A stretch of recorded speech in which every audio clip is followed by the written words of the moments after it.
Okay.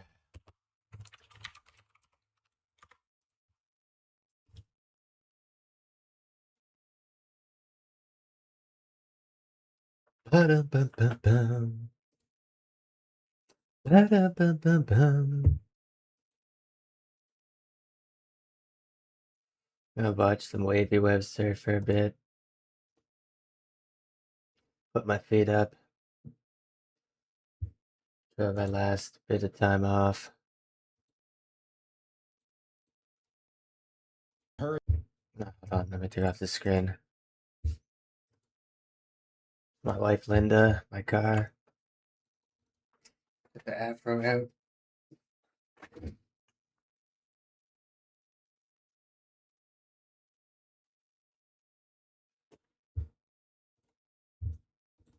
We got wavy web surf, the dark side of sudden TikTok fame.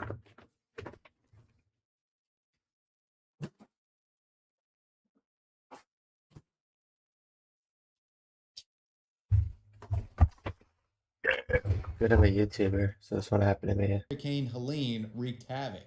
Helene had arrived in Florida and was about to make its presence known in a big way. Hurricane Helene would go on to become the deadliest tropical cyclone to hit the United States mainland since Hurricane Katrina in 2005.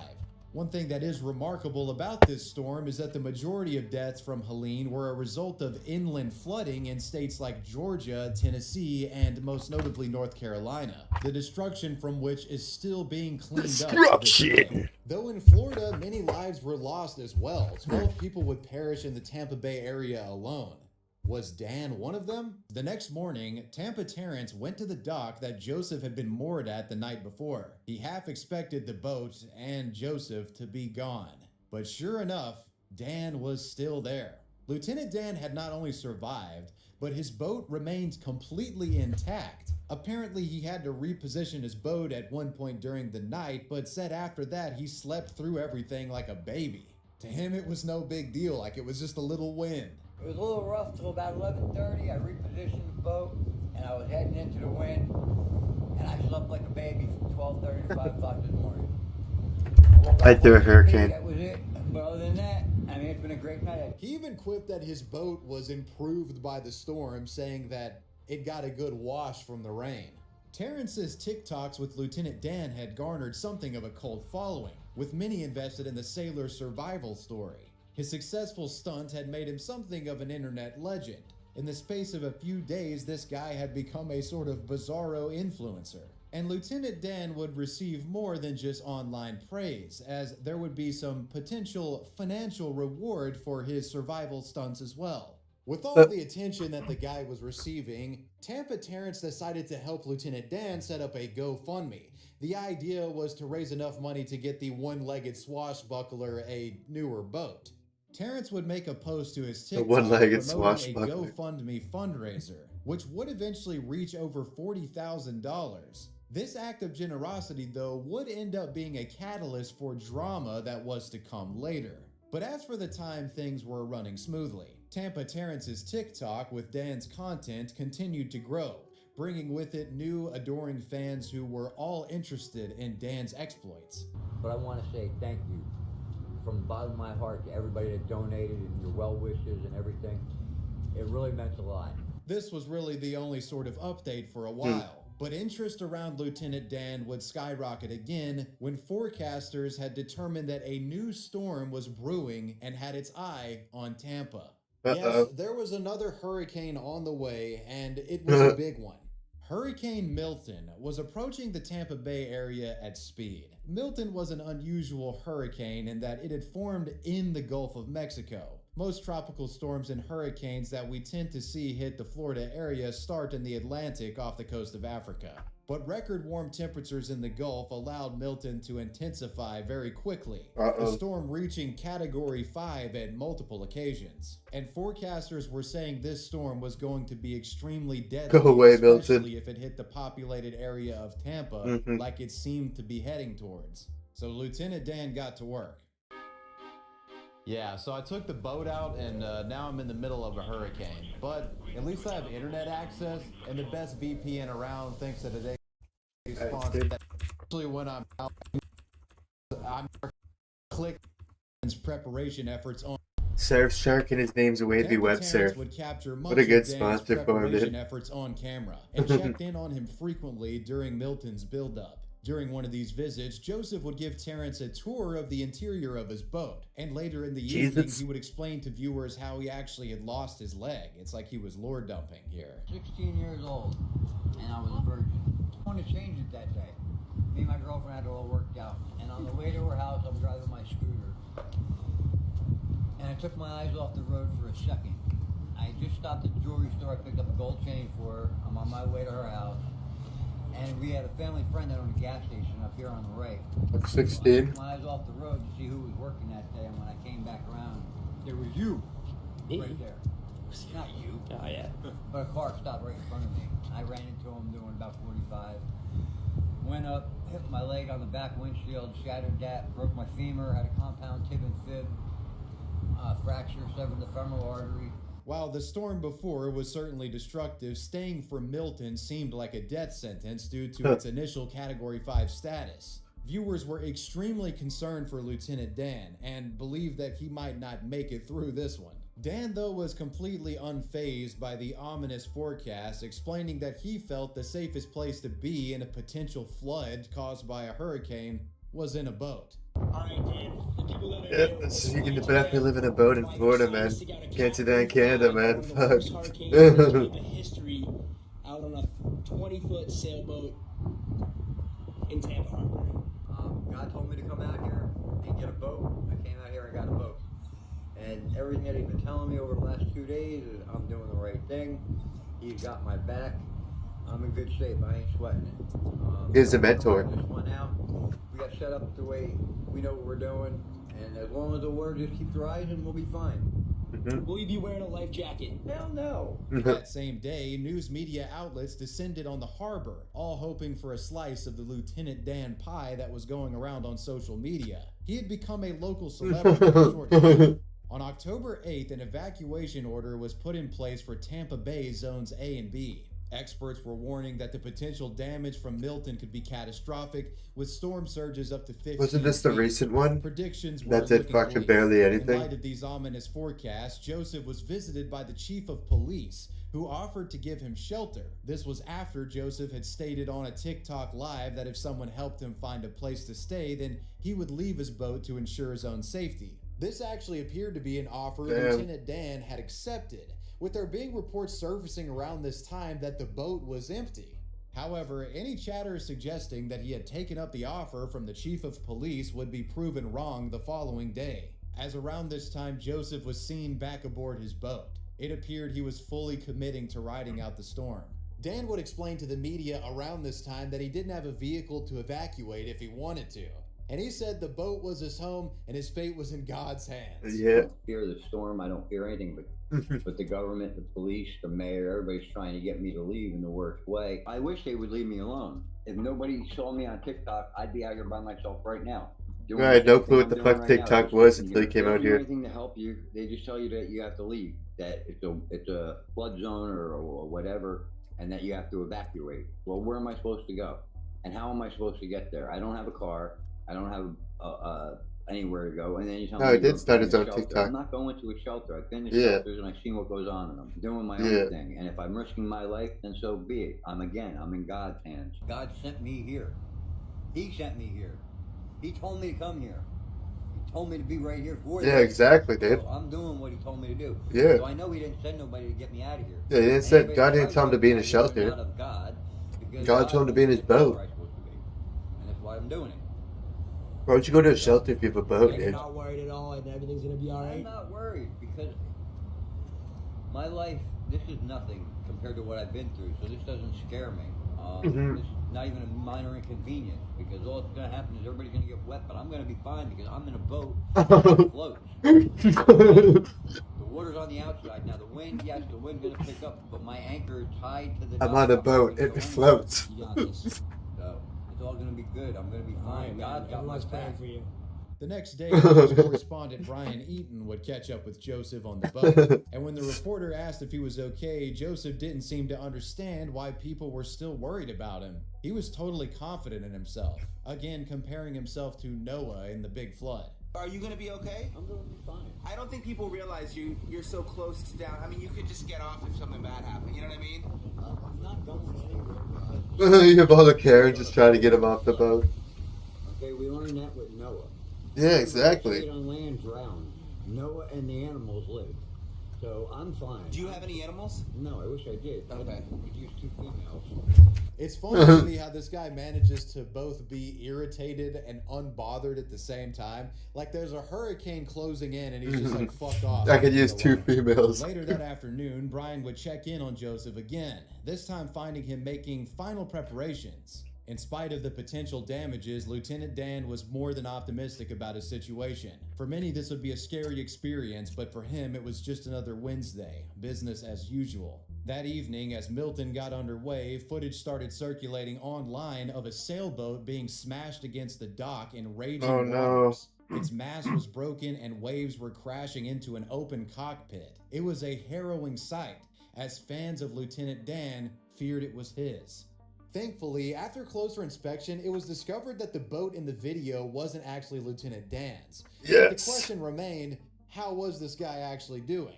Well, that would soon be answered. Seems the notorious live streamer Aiden Ross had become invested in Lieutenant Dan's plan, and the two would actually link up on a live stream during the hurricane, with Dan working remotely from the boat. During this stream, Aiden announced that he would be paying for Lieutenant Dan to get a new boat, which would cost anywhere between like $50,000 to $100,000. Aiden also said that he would be getting Lieutenant Dan a full-time deal on Kick. This was just yet another sign Full-time to streaming Dan that deal. his mission was another Damn. one. We were able to come up. I'm going to be able to pay for a boat for you. We're going to get you a nice boat. And then we're going to $50,000 to $100,000. And we're going to get you a full-time Kick deal, which is a live streaming deal where you can stream your entire voyages and all your adventures.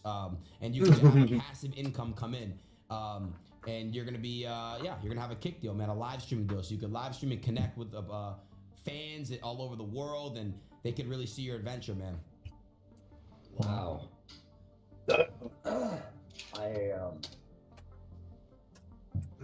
Thank you. It seemed everything was coming together for Joseph. He was Nice, going to dude. get a new boat and a new job, essentially. Yeah. But he still had to endure and survive the storm. While its wind and storm surge were already a serious threat, Milton went on to spawn a deadly tornado outbreak, which ended up killing 32 people. With so many stories of death and destruction, it would be reasonable to think his quest turned into a fool's gambit. But when the next day came and the skies cleared, Lieutenant Dan emerged the victor in this battle against Mother Nature. Despite the severity of everything he was up against, Joseph had survived the night unharmed. The only real damage or loss experienced was a $250 anchor that he had to leave behind after Oh, well. being forced to cut it free during the storm's wrath. You gotta Lieutenant Dan you gotta would be caught fucking peeking his head out of the boat as floodwaters subsided. Tampa Terrence would meet Joseph at his boat, and despite the night being a rough one, it seemed as if everything was a-okay. He survived. He's alive. Holy shit, I Dad, made it. Dad made it. He made it, guys. Let's go. Come on. He's alive. Spirits are high. the island boys are there. What the Let's go. fuck? Give the people an update. How was it? I was in fear for my life all night. I didn't know what I was going to do. I was ready to call 911 twice. And I thought about it and I said, what am I, fucking crazy? Let's go. He's alive, guys. On October Fucking 10th, crazy. They already ran Joseph's away, story dude. of two You can't call hurricanes 911. survived would be picked up by numerous media outlets, all of which wanting to find out why the stubborn sailor refused to abandon this boat. He was becoming a bona fide social media star. The man was even honored with a special operations badge by the Tampa Bay Police, though he was a beacon of light for locals in the midst of otherwise A very special sad operations. developments. What the fuck? He did nothing. Special Operations Tampa Police. He just sat in a boat, dude. He didn't even save anybody. And I've been Special Operations for God for the last 10 years. You really couldn't ask for a better ending to What the fuck? Why does he get a Lieutenant special Hurricane. operations And badge? thanks to his sheer unbridled What the stubbornness and a bit of charisma mixed with the power of TikTok, he had become a social media star and was on the fast track to make income off of his cantankerous antics. But as with many who rocket up in the online world so quickly, this attention tends to expose previously unseen blemishes in one's character. But let's table that thought and briefly focus on Tampa Terrence, Dan's collaborator in all of this, if you will. Many people were accusing Tampa T of using Lieutenant Dan for clout and saying that he put Joseph at risk for the sake of content. They said Terrence could have done more to get Dan off of the boat, which No, Jesus, not he even the was police quiet would about get everything. him off the You boat, really think dude. there was anything Terrence Not even would the have police done or to the stop fucking Dan mayor from could have this? got him off. Terrence would have definitely addressed these rumors in a TikTok post. Yeah, so he's gonna be haters no matter what, dog. Everything he could to get the guy off of the boat, but Joseph refused at every turn. And Yeah. I most certainly believe this to be the case, Yeah. considering it's Joseph. Dan is not leaving the boat for the Hurricane. He is staying on that boat. Of course, they There's could been try to many turn attempts the to get him off fucking this guy boat. who People gets have who offered makes him like houses, 50K hotel rooms, apartments. He will off of not a leave. GoFundMe So for all the to people try and saying, make get him a this guy hotel, look like you're the trying bad to get him to guy. stay on the boat. We have all tried to get him to leave. The mayor, Tampa Police, Yeah, me, see? a bunch of other people. He will not Yeah. leave, guys. So do not put that on me. He's a grown man. At the end of the day, he makes his own Yeah. decisions. There were also some online who were accusing Tampa Terrence of grifting off of Lieutenant Dan's accomplishment, alleging Terrence was planning to steal the GoFundMe money due to his name being a beneficiary on it. And there were some tinfoil hatters who thought the entire story itself was a big work, making conspiracy theories that Lieutenant Dan wasn't even a struggling homeless person at all and that he was like a fucking paid actor to fleece the public. I'm not saying you have to look a certain way to be homeless, but this guy clearly was legit struggling to get by. I don't think he was cosplaying having a one leg and zero possessions. I'm pretty sure he was the real deal. Terrence went on to say that he was most definitely going to give the GoFundMe money to Lieutenant Dan, explaining there were some complications with transferring the money immediately because Joseph didn't have a form of ID to access a bank account. I set him up to GoFundMe, and all that money is going to him, 100% of the money. He has no bank account, no ID, so it is tricky right now getting the money. that makes He sense. will get all of that money. So when Terrence proved his critics wrong, it seemed the scrutinists out there then shifted their skepticism at Joseph. Once the floodgates open in online drama, there's really no way of closing them until things run their course. When the critics couldn't pin Terrence on anything, they redirected their inquiries into Lieutenant Dan himself. It wouldn't be long until people started Googling Joseph's full name and digging deeper into his past. His criminal history was uncovered, which included a misdemeanor for selling, operating, or using a vessel without a certificate of title in Hillsborough County, Florida. This raised some questions Stolen about the boat. actual ownership of his iconic sailboat, as it was allegedly not even registered to him. It was also reported that in April of 2022, Joseph had served a 1-year prison sentence after being charged with a felony for punching a police officer in the nose. The unregistered boat thing, that's not that bad, but shellacking a cop on the schnoz, that's a little bit harder to defend. The story goes that Joseph was asked to leave a bar, and when a deputy intervened and attempted to handcuff him, Joseph swung on him. The deputy then reportedly swung back. After being arrested, Joseph reportedly pissed himself while in the back of the police car. Later, the man not bad. attempted to It's a drunken represent time, himself dude. in court and was convicted by a jury within a day. There was another alleged incident in 2023 That's when you stopped when drinking, Joseph dude. was alleged to have gotten into an argument with a woman while the two were sitting on separate benches at a park. Joseph then allegedly poured a 1-gallon container of gasoline onto the bench between the two and ignited it. According to an affidavit, Joseph then allegedly tried to splash the woman with gas. Later, Joseph would be charged with aggravated battery with a deadly weapon and was sentenced to house arrest by a judge.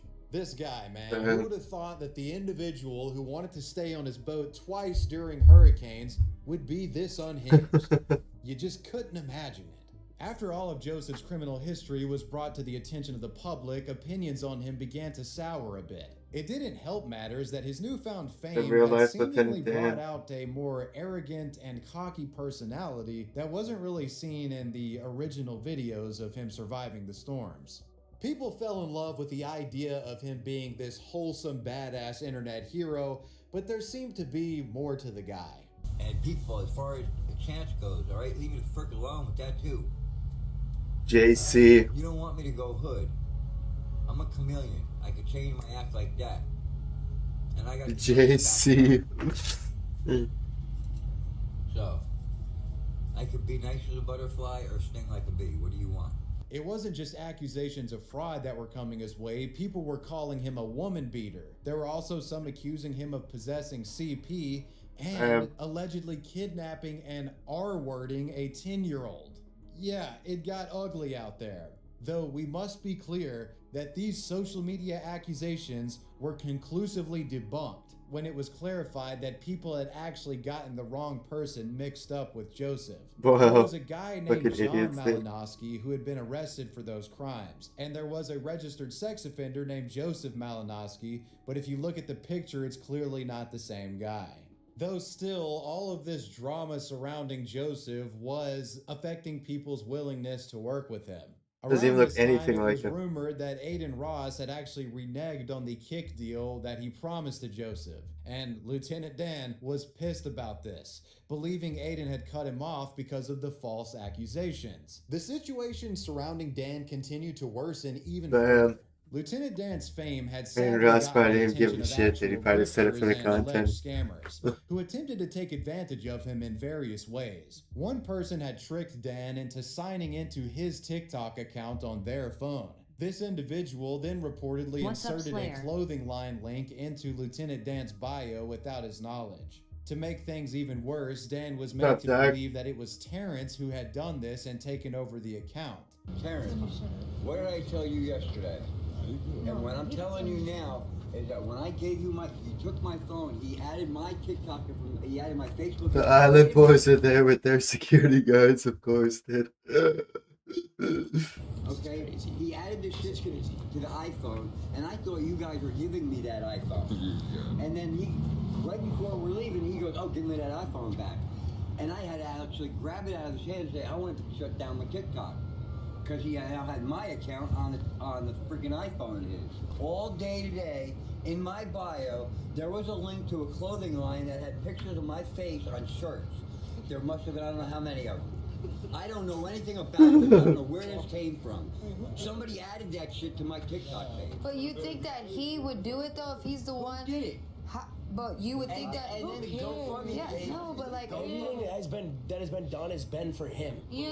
Like, Top dog, just taking it easy The fact day. that Tampa Terrence was completely Enjoyed my finally excluding day off. Alright, that was some really fucking funny shit that you go to a house that is a fucking weird place and there's fucking sandbags in front of the door. We gotta move them to get into the house. What? As of now, nobody's been there all day. And what was the reason? And what was the reason for going to the house? What did we say? We're gonna set you up with a bank account. He told me that in front of you. He said, I said that to you. Yeah, We the whole and you- brand. yes. We brought you to Publix. Go fuck You yourself like up. why are you doing this right now, man? Come on. All I try to do is help you. It's safe to say that the relationship between these two was stormy at best. There was a lot of confusion and paranoia, especially because of money that was now involved. And many online were backing Dan, calling Terrence a scammer, but they weren't getting the full story. The It's next called the day, dark side of sudden TikTok fame. Terrence would post a I found a guy that looked like Lieutenant Dan from Forrest Gump, but he's only missing one leg instead of two legs on a boat. TikTok giving his side of what had become a controversy surrounding Dan apparently not getting the GoFundMe money. I mistakenly put the GoFundMe under my friend's name as a way to get the $2,500 out quick and give it to him and be done with it. I have done all the research and have reached out to Tampa police who are willing to help Joe get an ID and expedite this process so we can retrieve the other $25,000 in GoFundMe. I I was have gonna retrieved say. all the money that was sent to my friend and I've gotten $7,000 in cash, and which will I be giving to him today. The rest of the money will be sent to Dan as soon as he gets his bank account information set. I'm sad to see where this has all gone to, and I really hope that this can all be resolved and we can all just move on with our lives. Dan confirmed that Terrence did advance him the $7,000 of the GoFundMe sum, but seemed to have doubts that he would actually receive the rest of the $30,000 plus total. Though there is blame on his behalf too, because if he had access to his bank account, none of this would be an issue. In the meantime, Terrence came up with the 7,000 and made his freaking video in broad daylight in public by I don't know how many freaking paparazzis he had with him to give me my $7,000 in wide open and say, "Here's the $7,000 I owe Jay. So here you go." Now, Britt, you know better than that. You know where we at? We in Tampa. We right here out the back. So it's you right by the house. Go on Google. You can go on Google right now and type in Lieutenant Dan's boat, and it dropped the pin right here. After this back and forth accusations, Terrence distanced himself from Joseph, and with this good faith actor out of the picture, others would swoop in and make efforts to court Lieutenant Dan. One particular influencer who some believed was using Dan Does this for guy clout on his was the legs, dude? individual we just He has like a fucking guy orgasm on his leg. What the fuck, dude? What a dumb tattoo, dude. influencer who some believed was using Dan for clout was the individual we just showed on screen. Check the Star, a TikTok creator and SoundCloud rapper known for working with influencers like Aaron Carter and the Island Boys. Oh, he Check the looks. Star That is an began island boy. interacting with Dan after he had driven to He's an Tampa to island boy document wannabe. the aftermath of Hurricane Milton, along with publicly stating that he was there to seek out the social media star in Dan. I'm headed to Tampa right now. We're going to cover all the footage right now of all the disaster that happened in Tampa, and we're going to find Lieutenant Dan too. We're on a hunt for him too. On October 11th, the spiral continued when Lieutenant Dan decided to demonstrate his verbal eloquence in a debut stream on Kick. The And event Rain resulted Bet in Casino the and stream being Sports. cut off and the man being reportedly banned. If you want to get back into my good graces, you're gonna have to take time. Take a lot of work, and it's gonna be hard. Because once I cut you off, you're done, nigga. Sorry. All right. Yeah, At you least can't he say said nigga sorry. on fucking. The following day, Joseph's daughter You can't went say that public to and Doc. talked about her worries regarding her father and the fame he was receiving. She was concerned about an alleged ongoing drug issue, believing the public attention and money that he was receiving could lead him to spiraling and ending up in an early grave.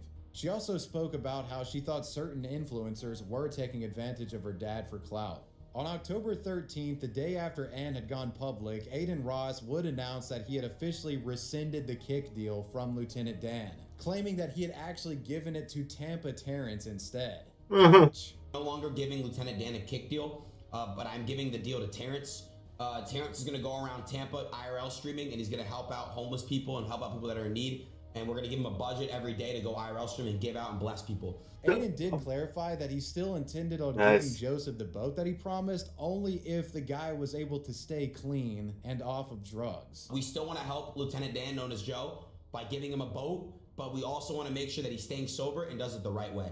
Though Lieutenant Dan, of course, has a different side of the story, saying that he actually rejected Aiden's Kick deal and was going to start streaming on his own TikTok page, which went about as well as you would imagine, considering his inexperience with technology and whatnot. Yes, Lieutenant Dan, you are a rapist. You are a disgusting person. What did you do to that innocent girl? Like an infant. Sorry, guys. Okay, now I'm a racist. Once I cut you off, you're done, nigga. Joseph also considered suing Terrence, and Check the Star would attempt to beef with Terrence and Aiden Ross via social media. Terrence refused to nibble, simply wishing the guy the best, and Aiden was just too big to really give a fuck about any of this. Yeah, he just moves as far on. as the GoFundMe situation went, Lieutenant Dan had gotten $7,000 from Terrence. And it seemed after all the drama, Terrence wasn't too keen on helping Dan get a bank account and receive the rest of it. So with this being the case, Dan, to his credit, actually suggests that donators simply request a refund because of how fucked things had gotten. I spoke to a lady from the GoFundMe company, and they said they were going to work with me and this and that and blah blah blah, and that they couldn't put it in my name, and now that, from what I'm hearing, they want to put it in my name and they can't release it until I get an ID and all that. Well, I can't jump through hoops. I don't want it, and I'm getting a lot of flack about from some people saying they want a refund. So I'm not taking Like the money 43 out of grand and he won't even fucking get an I'm ID. gonna go ahead and refund it to all the donators. I already got $7,000. I believe in my heart that at least out of that $40-some thousand total, that 7,000 of it was meant for me, and meant for me because I'm me, not because there was a man behind the camera. And that gave me the name of Lieutenant Dan, and my name ain't Dan. My name, and I've never been in the Army, never been in the movies, used either. Not yet. You can see that the total sits at over $40,000 today. And from what I understand, that money has just been sitting there, or it was entirely refunded to the donors. Things would only get worse for the miserable mariner, as on October 17th, he was warned by authorities for not having an accessible marine sanitation device aboard his vessel, as well as not having a record showing proper disposal of waste. He basically was being accused of shitting up the water. Dan was asked to leave. Shitting and pissing in the water. Authorities checked back, he was still there, and so he was subsequently arrested and charged with trespassing. And it was also discovered that he had 2 outstanding warrants. But what did they expect him to do? Get a piss jug and just fucking fill it up and then go on land and dump it? Waiting to see a lawyer, and that they were hoping he could be let out on ROR, or released on your own recognizance, which is basically where you're released from jail before your trial without posting bail. Basically, you promise not to run before your trial. Promise to appear. Owing to the issues You gotta with keep the boat appearing that we in spoke court. about earlier, it was now impounded, and Joseph couldn't afford to get it taken out. He claimed it was a big conspiracy from the mayor of Tampa Bay in order to It get can't him be to called a leave the city. PTA. God had my back. Or a Form 11 or Form 41 or something like that. I can't get it back. Promise to appear. Out of my price range. They want Promise you'll appear to your Once fucking he was court out of dates if jail, they let Dan you would go. continue working with Check the Star, reportedly living with him and appearing in some of the guy's videos. There was even a point where Check the Star Leg had day. taken him to get a prosthetic leg, but Dan never fully went through with it, and it wouldn't take long before these two started beefing. In late October, there was some sort of falling out between Check the Star and Dan. Reportedly, Joseph felt as if Check the Star was using him for clout and accused the influencer of trying to kidnap him. Check the Star would make a series of TikTok videos in an attempt to expose Dan for being a two-face and a liar. Alright guys, there's a lot of stuff going on right now. I just want to say, like, I wish nothing but the best for Lieutenant Dan. I only showed up to help him secure his social media stuff, make sure that he was monetized on all platforms. I didn't mean no hate. I didn't mean no hate to Tampa Terrence and none of this stuff. It's just bad that I invested so much time and energy, used my face card to help somebody that was so ungrateful. And you treated me like nothing and said I was trying to kidnap you? Are you serious? You're a whole grown man with a scooter and keys. You could have left whenever you wanted to. With all of his content creator relationships burned, Dan, now boatless, was on his own. About this track. Aiden Ross. Who it is? It's the biggest man. King of the sea. There's a truck now. Told me on that valve shit. How them crackers came around and impounded it. I had that on the boat. Milton ain't as loud as it. Kept no killers. With nowhere to stay and the city of Tampa seemingly having enough of him, Dan would relocate to Fort Lauderdale, Florida. He would somehow get hold of another boat there, and does still post a TikTok, but to say interest in his activities have waned would be an understatement. Dan's behavior after becoming famous for his hurricane stunt scorned most of the people who initially fell in love with him. And it seems he's now experiencing something of a post-fame downward spiral, with him being arrested on an outstanding warrant as recently as September of 2025. 5,000. Hey guys, I'm being picked up by Broward County Sheriff's on an outstanding warrant from Hillsborough. If anybody could post my bond or contact a bondsman, I would appreciate it. Yeah. I tried to get a hold of my lawyer, John. He was handling the case in Hillsborough. And Yeah, you go on TikTok to do it. You don't go on YouTube to do it. That was for the Somebody on TikTok will help you. for parking on the dock with my boat when they impounded my sailboat. So if somebody could please look into this and help me out, I really appreciate it. Again, I'll be in Broward County Jail in Florida. Joseph Malinowski, M as in Mary, Alinowski, 55 years old, 7/25/70. Thank you guys. The fact that this guy went from an essential nobody 1970 to one of the most popular social media oddballs of 725 and then back to a 1970. nobody again is a story that we do see play out quite a bit online. Yes, he currently sits at over 600,000 followers on TikTok, but his view count suggests that Lieutenant Dan has all but faded from the public eye. Though I might be speaking a little too soon because it is currently hurricane season, so who Nice, here's a knows what the PayPal. fuck might happen. Lieutenant Dan's case is a sad story in many ways. If you look past his previous legal issues, He was just a guy minding his own business who ended up being... I guess that's the one when he punched the cop, dude. And then he got punched back by the cop.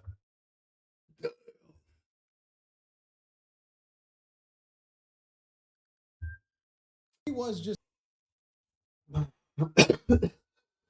The deadliest carnival rides? Welcome back to the Papa Meat channel. How you doing? How you doing? Come on and sit on...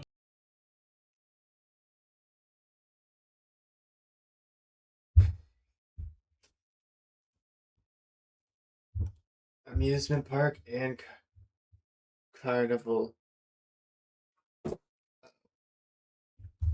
Hmm. Ooh.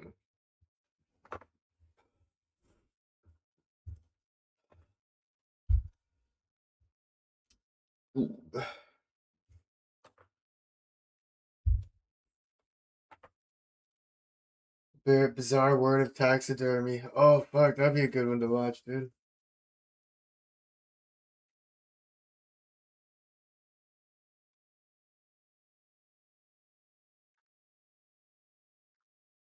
The Bizarre World of Taxidermy.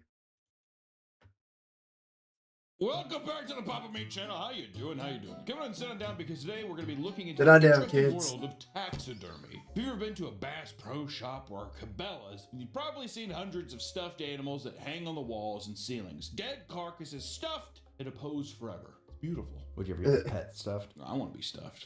There's any BBCs in my area, huh? Stuff me up and become my asshole Build-A-Bear. That's because I'm one of the biggest consumers of taxidermied animals and products, or so I thought. It turns out that there is a whole underground world of taxidermy where people are turning animals into purses and stuffing their dogs. But it goes so much deeper than that. Humans have been taxidermied since the Egyptians were mummifying pharaohs. But what if I said that people have been getting stuffed up until the modern day? So grab some formaldehyde and your favorite specimen as we get ready to delve into the freaky world of taxidermy. Starting with the basic stuff, the basic bitch stuff, animal taxidermy. One of the oldest and most infamous examples of taxidermied animals dates back to the 1730s in Sweden. During that time, many European monarchs were interested in exotic animals that came from Africa and other parts of the world. King Frederick I of Sweden was no exception to this, and in 1731 he received a lion from the ruler of Aarhus as a thank you for paying a tax to prevent pirates from raiding Swedish ships. While in Sweden, the lion was used to thrill guests as a symbol of power for Frederick. However, when it died, he wanted to preserve it and continue to use it for its original purpose. So, he sent it to a local Swedish taxidermist, and when he got it back, it was severely mangled. Didn't do a very good job. The skin was poorly attached around the frame, and the face had a cartoonish expression with human-shaped teeth, big goofy eyes, and a crooked wooden tongue. This is what it looks like. Awesome. Not bad for the first taxidermy. There's no way that was the first. 1730s, I feel like people had stuffed geese and shit all over the time. Maybe the first taxidermied lion, but they definitely had some fucking deer heads and stuff. From that point on, it became a huge joke that was ridiculed by everyone who saw it for its poor quality. Oh, Today, it is still mocked as one of the worst taxidermy jobs, and thousands of people travel each year to see it in person. I love that you can still see it. I want to see it. Nick, is it in Sweden? Yeah. Because I want to say, I've always wanted to go to Sweden. Me too. Where the men and women are beautiful and tall. You ever see how tall, like, average height a Swedish person? 6'3". Something like that. You'd be like the size of their babies. Yeah, would No. you breastfeed on a woman's tit up there? I don't know if they offered. How long would you go for? Until I didn't like it. That's a hard parameter to follow. I don't like this anymore. With modern technologies and centuries to improve the craft, you'd think that taxidermy would never get that bad again. But you'd be mistaken. In many Botox. Chinese museums, there's a phenomenon where the animals on display are poorly reconstructed. At multiple museums across China, you can find deer with the wrong antlers, squirrels and other rodents that look flattened, and big cats with horrible facial expressions, similar to the lion from Sweden. Not only is the skin poorly attached and loose, but their poses along with their eyes make them all look uncanny. Across all of China, it is reported that there are only about 40 professional taxidermists. All of them are over the age of 40, with many having helped with animals in the museums. Oh, Many yeah. theorize that the reason why Chinese taxidermy is so bad is because it's a dying art lost to time. They have like a billion. How do we know they don't think it's funny? Really, it's just Tom and Jerry, so the lion has like a big hammer or something and he's going to hit something? Yeah, maybe it's an art form. Maybe you press a button and then the thing rotates so it faces you and it does the Jerry scream. Yeah. That'd be kind of fun. I kind of like this. Sounds actually pretty cool. Also, there's only 4. Do we have fact checking for this? 40 professional taxidermists. Isn't there like 7 trillion people in China? Raise your hand if you're a professional taxidermist. Today's video is sponsored by you. Vapor, no nicotine. He was selling air. / pop meat or scan the QR. Intentionally create bizarre or unusual animals. He was selling air, dude. Let's see it all. Jack Devani is a British taxidermy artist based out of Plymouth who blew up online a few years ago for one of his creations. In a video uploaded to his YouTube channel, Jack shows off how he That's a zipper. and turned it into a pencil pouch. A zipper on its back allows you to access your pencils and you can sharpen them in its ass. That's kind of, I don't know how I feel about being like I'm actually putting this up his butthole. I wish it was his mouth, so he's like eating it. Like Yeah, if it would give this, you know, like, oh look, he's sharpening it with his teeth. It's kind of weird to just be like, I'm gonna put this in his butthole.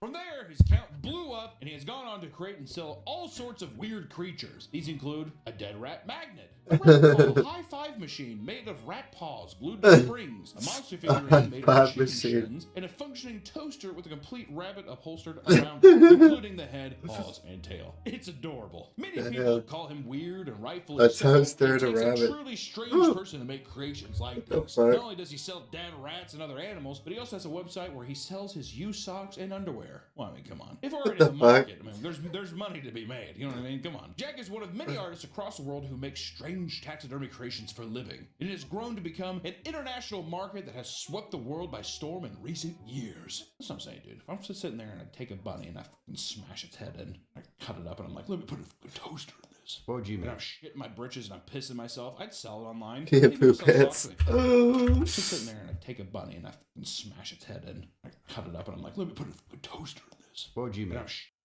Damn, if you truly want to be left alone, nothing will keep people away like these pee and poo pants. The front is designed like you are look like you're drenched in urine, while the browned up backside creates an even more eye-catching visual.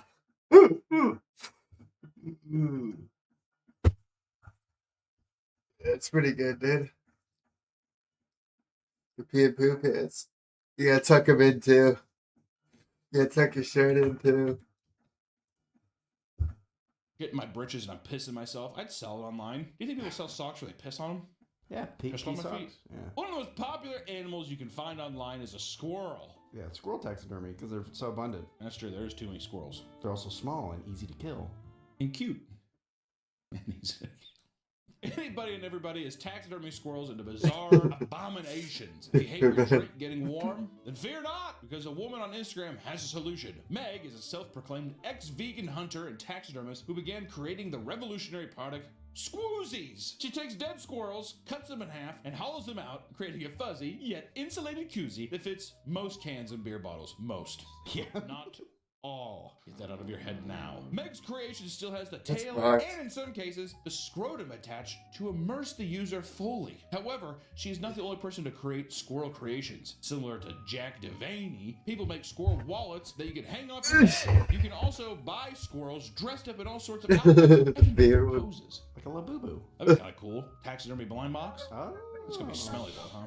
Taxidermy stuff usually smells kind of weird. I think it's just because, well, you go into like an oddity shop, there's all kinds of chemicals and shit. It's like a very chemically smell. I guess if it's in your home, it probably wouldn't smell. Maybe. Two-headed lamb. Unless the Chinese got a hold of it.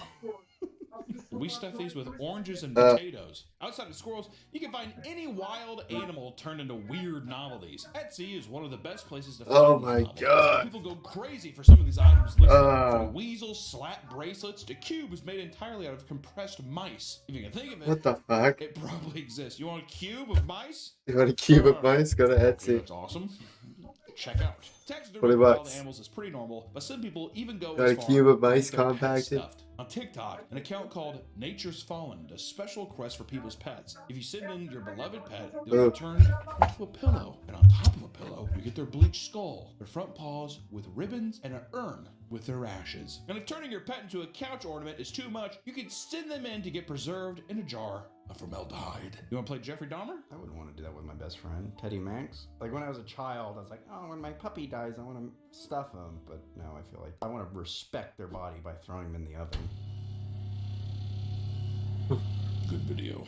While some people are preserving their pets in unusual ways, others are turning to technology to keep a piece of their animals forever. In 2016, Bart Jansen lost his cat Orville Yeah, he looks after like a he was Bart. hit by a car and wanted to find a way to honor him and keep his memory alive. So, took his Turned him cat's into a dead drone? body and taxidermied it onto a drone. Orville's maiden voyage was in 2012, and ever since then, he has been flying through the sky. After seeing Orville's success, Bart was inspired to turn other animals into drones that weren't his. Since then, Bart has made a badger submarine called Das Boot, an ostrich copter, and a rat copter. His next project is the cowcopter, and he claims the hide is being tanned before it's fully assembled. That's gonna be a big drone. A cow.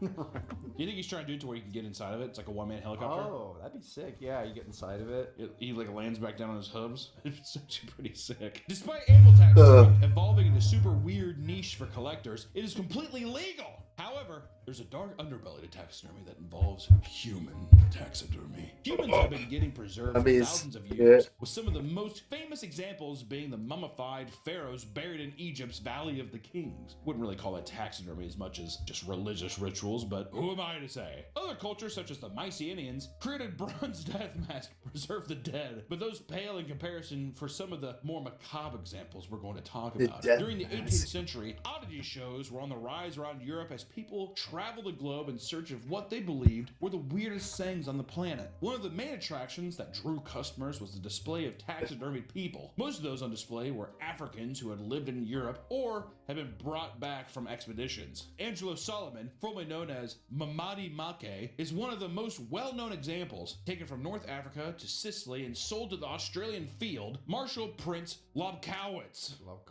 Lobkowitz. Angelo was able to get proper education and lived better than most servants at the time. And with his education, he became a skilled Freemason and led the Freemasons for years. His social status rose. And before his death, he was part of the social circles of Mozart and the Emperor of the Holy Roman Empire. Ah, damn. And when he died in 1796, the emperor took possession of his body and buried only his entrails, despite his daughter's request. His skeleton and skin were then stuffed and put on display. The background of his exhibition was set in an American swamp featuring songbirds as well as capybaras. His corpse was on display on the Imperial and Royal Natural History Cabinet in Vienna until 1806, when it was moved to storage. In 1848, Angelo, along with countless other artifacts, was destroyed in a fire that ravaged the attic in which they were stored. Yeah, we'll display them for a bit and we'll put them in the storage unit. If you're going through all that trouble, at least leave them out there, you know, like have some respect. God damn. This practice continued well into the 1800s as oddity shows reached their peak, and more people were getting stuffed.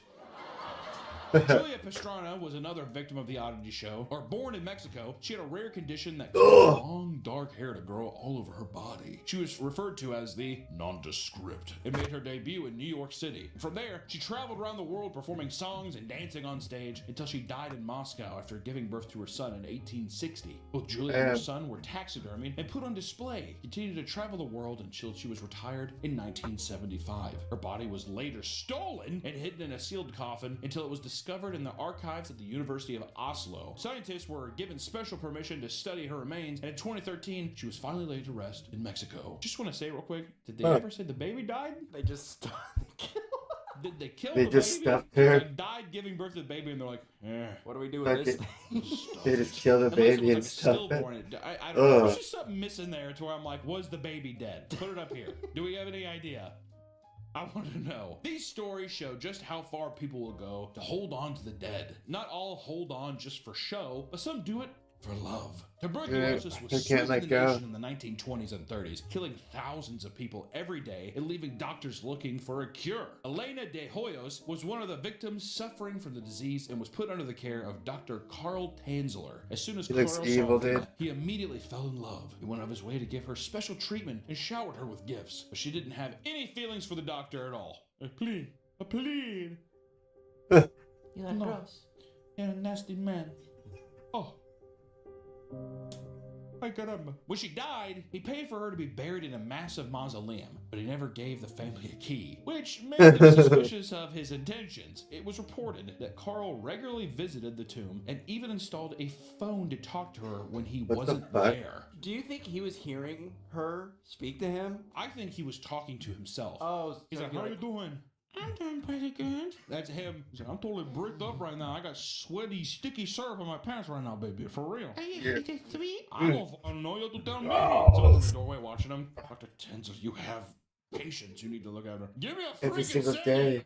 The other side of the wall. I can't fucking believe how hard I am. Dr. Tenzer, please lower your voice. No! Install the phone to talk to her when he wasn't there, okay? However, his obsession couldn't be stopped, and he eventually took her out of her grave and brought her back to his home. And for years, Carl lived with the corpse of Elena and preserved it to be the best he could. He stuffed her with rags and used coat hangers to retain her shape, and he replaced her That's fucked. hair and eyes with wigs and glass and constantly sprayed her with perfume to match the smell of rot. He claimed to have her sleep in bed with him, but never did anything sexual. Just role play. I never did any of that stuff. Don't smell down there. I got my own rot. That's not her, that's my rot. Carl even built a laboratory shaped like an airplane in an attempt to bring Elena back to life, but he was never successful. Yeah, dude. He's like, I'm going to be Frankenstein. You're going to be my little bride. Elena's body was found when Carl was seen dancing around in his home with a woman. Elena's sister arrived at Carl's house and discovered her sister's body completely desecrated. He was arrested but never charged with anything. Oh, man. His body was put on display for 6,000 people before being buried. Do you think he invited the 6,000 people to make it a show? I'm wondering if it's that, or I'm wondering if the headlines, a mangled body. I mean, they would be, the curiosity would be there. Yeah, everyone's bored at this time. Yeah, what are you gonna do? There's no internet. You can't watch YouTube all day and TikTok, so he's just like, I heard there's like a body that he's stuffed with rags and hangers. Okay. Human taxidermy is not something of the past. It still happens in modern day. 45-year-old Anatoly Moskvin was a famous Russian historian who specialized in cemeteries and the dead. He published numerous articles detailing the adventures as he traveled to over 750 cemeteries on foot. Oh my stating God. that he would sleep at abandoned farms and drink from puddles to survive. All of his accreditations crumbled when he was arrested as the main suspect in a series of crimes involving the desecration of over 100 graves at a local cemetery. While in detention, police would arrive at his apartment where neighbors had been complaining of weird sounds and smells and unearth an unholy scene. Inside his apartment were 29 mummified bodies of Oh young my girls that had been God. stolen from nearby cemeteries. He lived with his parents at the time, and they believed that he simply had a weird fascination with dolls. However, while his parents were away for months at a 29. he was mummifying the bodies he had stolen. And to do this, he would cover them in salt and baking soda and hide them somewhere to dry out in case his parents came home. Once they were dry, he would put their clothes back on and wrap their faces with nylon tights and put makeup on their face to make them more lifelike. And in some of the bodies, he put music boxes in them to make them more alive. And Anatoly also stated that he would sometimes talk with the dolls, believing they were alive. Hello there. Damn. Get out of here! These are my dolls! His story gained international coverage for how insane it was, and he was deemed unfit to stand trial. Since his arrest in 2012, Anatoly has been in a Russian psychiatric hospital where he likely will remain until his death. You think people like that too he wants to be stuffed? And someone dress him up, put him in a nylon suit, and talk to him forever? Kind of like a Jeffrey Dahmer kind of thing too, isn't it?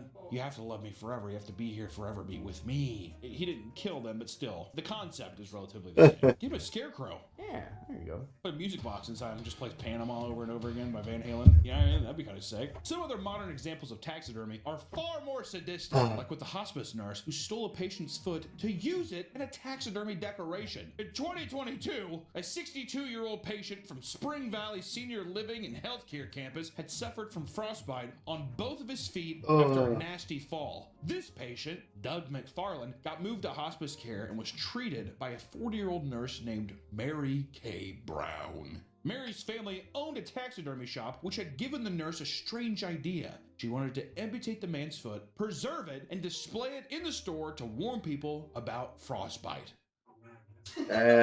Huh? The sign she pitched for the display would read, "Wear your boots, kids." She was so amused by this idea that she performed an unauthorized amputation of the man's foot. And she claimed it was done in Unauthorized. order to improve Doug's quality of life. The man died Oh, days man. later. While there was no proof that the procedure caused his death, Mary was still charged with causing intentional bodily harm and abusing an elderly person. And in the end, she dodged up to 40 years in prison by pleading guilty to lesser charges. And she was punished by the Board of Nursing and was forced to pay a court cost of $443. That's it? For cutting off a guy's foot. Yeah, I guess he's frostbitten. It's not like he's gonna be able to use it, but still. Do you think she asked him? Well, yeah, okay. Yes, I do. I think she was like, can I have your foot? And he's like, no, it's mine. She's like, okay. And just wait till you're sleeping. Because it's like all the nerves are probably shot, so she's probably just like, this is probably a stupid question. If you cut off like a frostbitten foot, would it bleed still? Or is it all sealed? You know what I mean? I don't know. It's a good question. It's not cauterized, I guess. Or is it? Put up the blurb.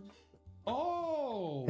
We learn something new every day. Human taxidermy has gotten more frowned upon as time goes on. Oh. Though it's not common throughout history, the few instances that do exist, shockingly, what is more common is items made out of human parts. If humans Oh, being God. preserved wasn't freaky enough, there are people out there who sell and create different things out of human Yeah, it's probably a body bong parts. out In of our a skull organ or donor something. video, we talked about how there's a large market for body parts, both internal and external. And while that video primarily focused on the organs, there's also a massive market for human bones. If you search online, you can find multiple stores that offer assorted bones and macabre creations. Many sell bones to people needing them for educational purposes. However, there is a large demographic that simply wants them for collections. I'm talking human skulls, feet, hands, spines, all on elaborate display stands that cost thousands of Real dollars. human spine, Owners who produce these pieces work in a 5,300. gray area, Damn. as many people question the ethics of selling human remains. Yet they continue to do it, as they can make thousands of dollars from one creation. Yeah, dude. And not all bone creations Good are pay, priced, man. especially when it comes to your family. YouTuber Prince Midnight took his uncle's ribcage, spine, and hips and turned them into an electric guitar. Holy shit, dude. Dude. Holy shit, So dude. sick. After dying That's in metal the as 90s, fuck, the dude. YouTuber's uncle was donated to a medical school to be used in classrooms. However, after 20 years, schools stopped using real bones in classrooms, and he was buried in the ground. Instead of simply letting his uncle rot, he had the great idea to honor his uncle's legacy by turning him into a fucking electric guitar. Yeah. Nicknamed the Skelecaster, he strums the chords from within his uncle's ribcage and says the guitar has a few quirks, but otherwise works perfectly. If he does not use that to make some Jeez. kind of metal album, come on, man. How sick is that? Black metal. Anything. I Yeah. take anything. I want to hear the music. Bones aren't the only body parts used for crafting. Books made from human skin are Hey, better not surprisingly make country common. with One of the it or earliest fucking examples is from just rock. 1635, titled The Treatise of Pin, an allegorical poem dedicated to Monsieur and Madame de Lorraine. To this day, it is the only known erotica book bound in human skin. Its pages contain poems about BDSM and other extreme fantasies. So sick. Think there's a little nipple on it? Oh yeah, that's like the Yeah, the book's made out of Love that. skin. Destinies of the Soul is another book bound in human skin, written by French poet Arsène and published in 1879. It explores the nature of the human soul. The original manuscript included a note from the author explaining his reasons for binding the book in human skin. Quote, "By looking carefully, you easily distinguish the pores of the skin. A book about the human soul deserves to have a human covering. I have kept this piece of human skin taken from the back of a woman. It is interesting to see different aspects that change the skin according to the method of preparation to which it's subjected." Does the woman know that you took it? Man, the French are some greasy little bastards, aren't they? Beyond those books, numerous physicians have used a deceased patient's skin to make medical books as a way to honor them. However, there are a few books that are made from the skin of criminals that detail their crimes. Fuck, I don't want to be made into a Being able to book. pull off and That be like, "What is sucks. this guy's Also be able to touch it still. You know what I mean? Fucking weird. In It's probably like a 1827, nerd William stream. Porter was hanged for the gruesome murder of his lover Maria Martin. He had murdered her and buried her in the floorboards of a red bar. Oh After death, my his body God. was dissected, and doctors who performed the dissection saved some of his skin, which was used to bind books about the crimes he committed. And 6 years earlier, a similar circumstance occurred when John Hardwood threw a rock and killed a woman after it hit her in the head. He was hanged, executed at the Bristol Gaol, and he was dissected during a public lecture. Once again, the physician who performed the dissection took He sections was of his hanged skin and turned it executed into for throwing book a of brick Max at a crimes. woman's For head. extra detail, a skull and crossbones were added to the cover. You think like a tattoo? Yeah. That's sick. And not all criminals were turned into books. Some were made into trophies. Tattooed skin in Japan is considered taboo because of its association with the Yakuza and criminals. Members would get their entire bodies tattooed with extremely detailed and colorful designs. These tattoos represented members' commitment to the clan, with specific designs having deeper spiritual meanings. And in 1907, Fukushi Masashi was a young pathologist studying the effects of syphilis on the human body.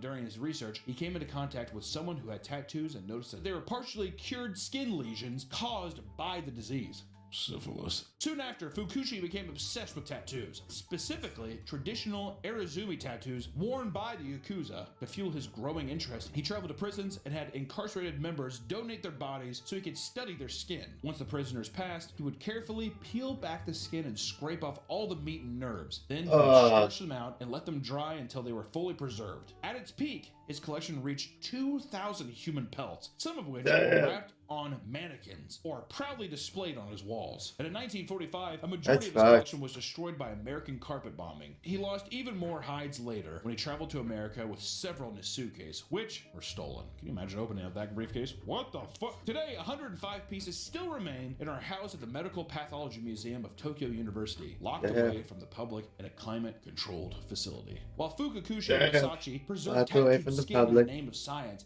across the world, another man took a far more personal and symbolic approach to human remains. Big Nose George was an outlaw during the 1880s who was known for multiple thefts across Wyoming and Montana. He was a cowboy. After successfully robbing a military convoy, he went to a bar and bragged about it, leading to his arrest. And while in custody, an angry mob grabbed him and hung him up from a telephone pole. And after his death, the local doctor, John Osborne, took him home and dissected his body. He gave his brain to a surgeon and his skull to a 15-year-old girl. Here you go, sweetheart. He wanted something for himself, so he used some of George's skin and made a pair of shoes and a medical bag. Years after the shoes were made, John would run for public office and win the election for governor of Wyoming. And at his inauguration, he wore the shoes as a public statement against criminals in the state. I think he made that speech. I'm wearing these fuckers right now. I'm the big man in charge. Hey, if anybody commits crime, I'm gonna skin them. I'm gonna wear them. I want skin him and wear him. shoes, a jacket. I want a hat. Deer skin. That'd be sick if he made a whole outfit of human skin. Criminals weren't the only ones turned into trophies. Sometimes it was the innocent people who met the most horrifying fates. Ed Gein, classic boy, is one of America's most notorious Texas Chainsaw having Massacre. officially killed 2 people and being suspected of killing more. However, it wasn't his murders that made him infamous, but what was found inside of his home. Ed lived alone in his mother's cabin in Plainfield, Wisconsin, and turned it into a house of horrors. Over the span of 12 years, he admitted to robbing 9 graves and used bodies to make furniture, bowls, jewelry, and other household items. Window drawstrings made from women's lips, bowls made out of human skulls, chairs and lampshades upholstered from human skin, and a belt made from nipples. And various clothing such as vests, gloves, and masks, all made from exhumed bodies. After all the contents of his house were taken, he was deemed insane and sent to a Wisconsin mental hospital, where he would spend the rest of his life. And also, little known fact, or a very known fact, very well known, is he's the inspiration for Texas Chainsaw Massacre, for Leatherface. Yeah. So when you see Leatherface, know that was a real guy in the Midwest. Was he retarded too? He probably was. I mean, to make a belt out of nipples, that's pretty Texas retarded. Chainsaw. Now listen, the phrase art is subjective is often used when people can't understand the purpose of certain art forms. Taxidermy is A one nipple of those art belt. forms to which this phrase applies. From trophy kills to cat drones to human furniture, taxidermy has seen numerous variations as it has evolved over the centuries. Death is frightening enough. Something that's gonna come for us all, right? But knowing you could end up as someone's trophy is even more horrifying for some reason. So, when you die, you can't control it. You might get turned into something. Well, that's why I'm getting cremated. You didn't get cremated? I'm too afraid. Why? You're dead.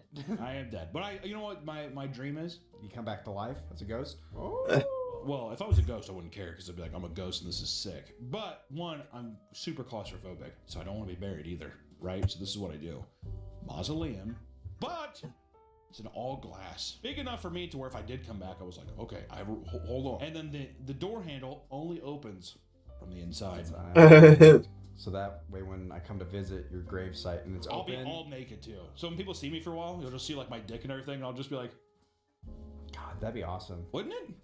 I can't. I mean, it'd probably cost a lot. But that's another thing too. Don't leave anything for my children. Spend all of it. Yeah. On the mausoleum. For your pyramid, like Nick Cage. Yeah, dude. Wouldn't that be sick? Yeah. Good idea. Climate control too. Climate control. It's great in here. Would you have a TV in there playing all your favorite movies? I would have a TV playing all my favorite movies, and then every once in a while, I would also have a thing where if you came in, Animals rated the weapons of war. That's gonna so be this is good. me. It'd be like a video I recorded. I like that. Yeah. So that's my plan. All right. Anyways, go fuck. It just plays a video of your life as soon as you walk in. It's like a little fucking art display. Hey everyone, it's me, Margaret. Here to tell you about Melvin's Macabre manga. Yay! Had a Meat Canyon dot store. Back to the puppet. You know, unlike men, animals don't have biases. They are all a part of the animal kingdom, and they do what animals do. Isn't that right? Unlike man, people bitch, they argue. And you know what? They start wars. Wars aren't cool, okay? They're kind of lame. But sometimes, man stretches its little disgusting paw out and it infiltrates the animal kingdom to help himself in war. We're talking about animals in warfare today. Is pretty much what the video is. How humans have used animals to conquer wars, finish battles, anything that pertains to man trying to overcome its enemies using puppers and cute animals. We boot your snoots, fur babies, like chimpanzees. There ain't cute about any of those motherfuckers. Rip your tits off and break your legs like it's nothing. Rip your dick off too. Oh, absolutely. Rip your dick off. Which we wanted to start off Rip with your dick something off that you to may throw have heard ya. before. War pigs. You know, back in the day, war elephants played a huge part in ancient warfare, almost serving as a tank to intimidate armies and break through enemy fortresses. You ever see the movie Alexander? They said Alexander was gay. I don't know if that's true. Is that true? That's what they say. Right, Colin Farrell sucks the guy's. He's like, okay. He sucked the Joker's. Did he suck the Joker's in Batman? Doesn't he date, what's his face? The guy who plays Joker? Colin Farrell dates the guy who plays Joker? In Alexander, yeah. Oh, Jared Leto. I thought you were talking about in real life. I was like, what? Anyways, it became so prevalent that in 266 BC, ancient Greek and Roman soldiers had to create unique countermeasures to the increase of war elephants utilized in warfare. Can you imagine that many elephants walking around? I'd like to see them now. I'm kind of bummed that they're Fuck, basically, the ground would they're be basically shaking extinct, like right? crazy. Elephants, aren't they? Or endangered species list. Yeah, they're basically extinct. Elephants, while effective as battlefield tanks, were also prone to panic under certain conditions, which would often lead them to lose Yeah, control that sounds like and a trample dwarf their cat, a own dwarf. side. They'd get a little scared, and they would just squash A other people like dwarf bugs. elephant would be worth it. War elephants were brought into battle by $4 the billion. Macedonians, but this time the Megarians came prepared. It was believed that the squeals of pigs would frighten elephants. What do you think they did? They were like, they ran off and they're like, Like, what the fuck is that? so they gathered all the pigs they could, covered them in tar, and set them ablaze before releasing them towards the opposing army, towards the siege of elephants. Man, that must have smelled delicious, though, right? Oh yeah. Oh god, that must have smelled great. You're like, that's my Folgers commercial. Screaming pigs, fire and stuff. It smells like bacon. The pigs squealed in pain and ran frantically along the battlefield, causing the elephants to freak That was out the and run funniest off, hell of it. trampling their own soldiers in the progress once again. Can you imagine being fucking stomped by a giant elephant? That would suck, dude. I mean, okay, first off, duh. But I just mean, like, out of all the ways you could have died, like, back then, an arrow to the fucking throat. Actually, I don't know. Would bleeding out through an arrow in your neck be worse than getting stomped by an elephant? I mean, you probably wouldn't instantly die. You'd be like, they do you like an accordion. And you'd be like, yeah, because that's what happened in Tom and Jerry. You'd hold up a sign. Nice. This seemed like an effective tactic, but oftentimes the flaming pigs were self-defeating as they would be lit only to immediately run frantically back to their own armies. They'd be like, and then they'd run back and be like, no, no, and then they. Do you think that pigs? I'm not a scientist. Pig gas. Is that a thing? Do they Pop? Because this is the whole. Well, I guess it's dead bodies. I was gonna say, you know, you get a pig all drunk, fill it with. You get a pig liquored up. Yeah. Yeah. Here's my wife. Dead pigs that had been dead for a bit, and then lit them on fire. Threw them. Would that be a bomb? Yeah, that'd be a bomb. Pig bomb. Should have done a pig bomb. But going forward, the Macedonians, who Pig acquired the bomber. elephants from the Indians, had to insist that they raise the elephants alongside pigs in order to make them less reactive to their screeches. As elephant populations declined, they stopped being utilized on the battlefield as well as the pigs. So basically, as soon as they sealed away the elephant warfare, they were just like, okay, we can stop lighting them on fire, I guess. You know, there was one guy who was just like, why? Why? Or to keep on the lighting something on fire method, why don't we talk about flaming monkeys? The tactic of lighting an animal on fire and throwing it at an enemy is not just exclusive to pigs. Horses. Lighting a horse on fire? Birds. What would that even do? It just like hits a guy in the face? What the fuck? Oxen and even camels. What the fuck? Sad. Have all been used throughout history as flaming weapons. That's horrible, man. Today's video is sponsored by Fugue, the leader. Again, dude? Flavored air. Fuck that. Strangest use was during the Chinese and British Opium You get Wars. this for the cigarettes, vaping, and then next flavored air. I don't know why, dude. Opium dens just make me laugh. People just in a den just like, oh. I like to imagine there's one Chinese guy with blonde hair, looks just like Kurt Cobain. Oh. Yeah.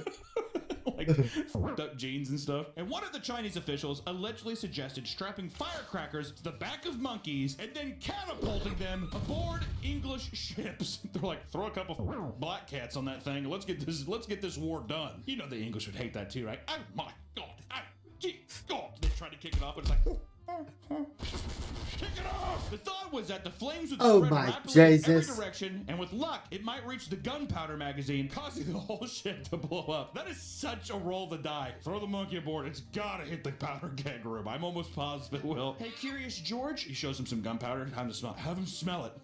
Oh. Go find that. Can you imagine seeing a monkey in the air popping off? So 19 monkeys were bought and properly geared up for their sacrifice, just shy of 20. But when the time came to deploy the monkeys, none of the Chinese soldiers dared get close enough to the enemy ships to fling the monkeys aboard. So instead, the troops fled the town they were defending. Unfortunately, no one knew how to take care of monkeys, resulting in them all of dying of starvation. Do we feed it? Give it a black cat. It's like, we didn't know how to take care of them. They were acting weird. Or we could talk about Taliban monkeys. In 2010, rumors were spread on a Chinese media outlet. That doesn't sound very reliable. It's a Chinese media outlet, and it was alluding to the Afghan Taliban training monkeys to fight the U.S. military. It claimed that they would be armed with AK-47s and trench mortars, and some would even learn to operate snipers. What is this? Did you make this up? Can you imagine a monkey with like a 50 caliber sniper rifle that has like a cap on? It's like, their goal was to train them to recognize U.S. military uniforms and fire at them. Holy shit. In order to train these primate soldiers, had it both seemed you. that they were using bananas and peanuts as a reward system for their obedience. Hey, Chim Chim, here's the thing. You hit that soda can a mile out, you get a little bit of this.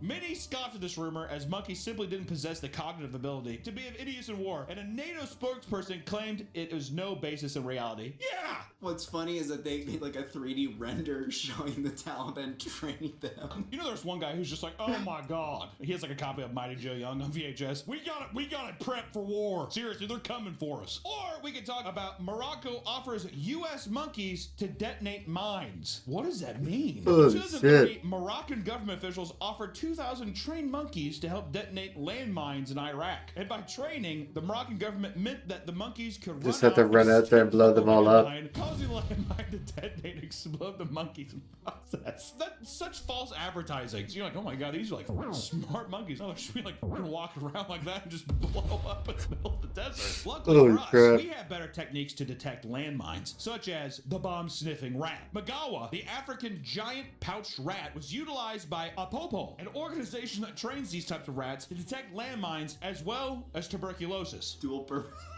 Explosion? Tuberculosis. Kind of weird. It's like the same shit with like dogs can't eat chocolate, but they can smell cancer. What the fuck is up with that? Isn't that weird? When your dog comes up to you and puts his paw on your lap, gives you the Jim Halpert. You're like, oh, fuck, I think I got cancer. Airbud stops dribbling.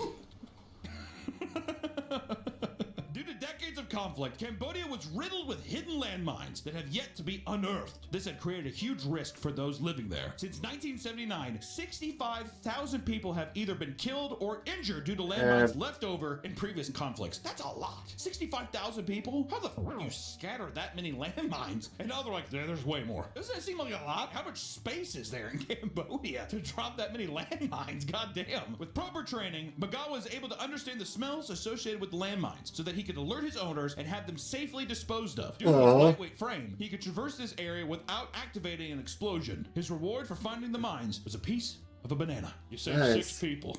There you go.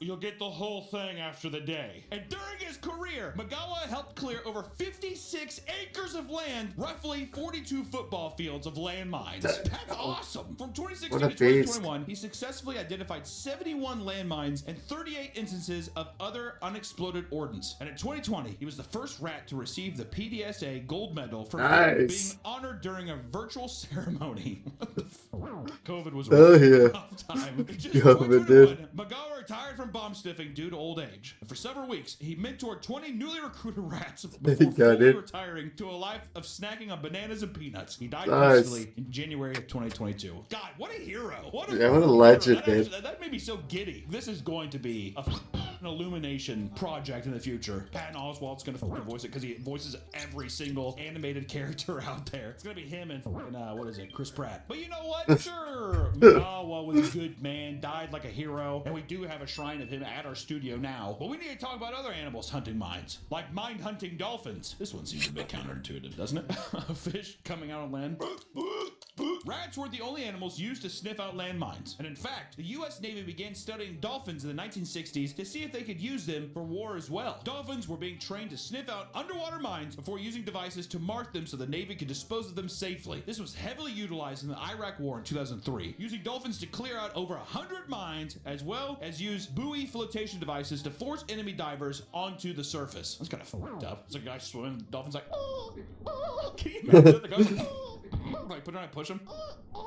Even discovered mines from World War II were able to be disarmed due to the dolphins' incredible accuracy. And as a reward for their successful finds, they were tossed fish to eat. They were also given healthy diets and exercised frequently, allowing them to live much longer than the average wildlife dolphin. There's no way this is real. There's no way. What is that device on his arm? Laser. Is that real? Yeah. The U.S. military that would use dolphins for mines treats them better than any SeaWorld or zoo. Is that fucked up? You exercise them daily, and they get the whole ocean to swim in. And they're heroes. They're war heroes. And they're heroes, they get medals. But let's move on to one of America's favorite animals, which is using an army of cats in battles. We're moving on to cats. During the Battle of Pelusium in 526 BC, not gonna say BCE, Nick, before Christ, not before Common Era, bud, the Persian army unleashed a horde of cats to exploit the Egyptians' love for their sacred animal. You dumb son of a bitch. In ancient horde of Egypt, cats cats. were beloved to the point that they were seen as gods with their own laws protecting them. Taking the life of a cat was met with an immediate death sentence. Damn.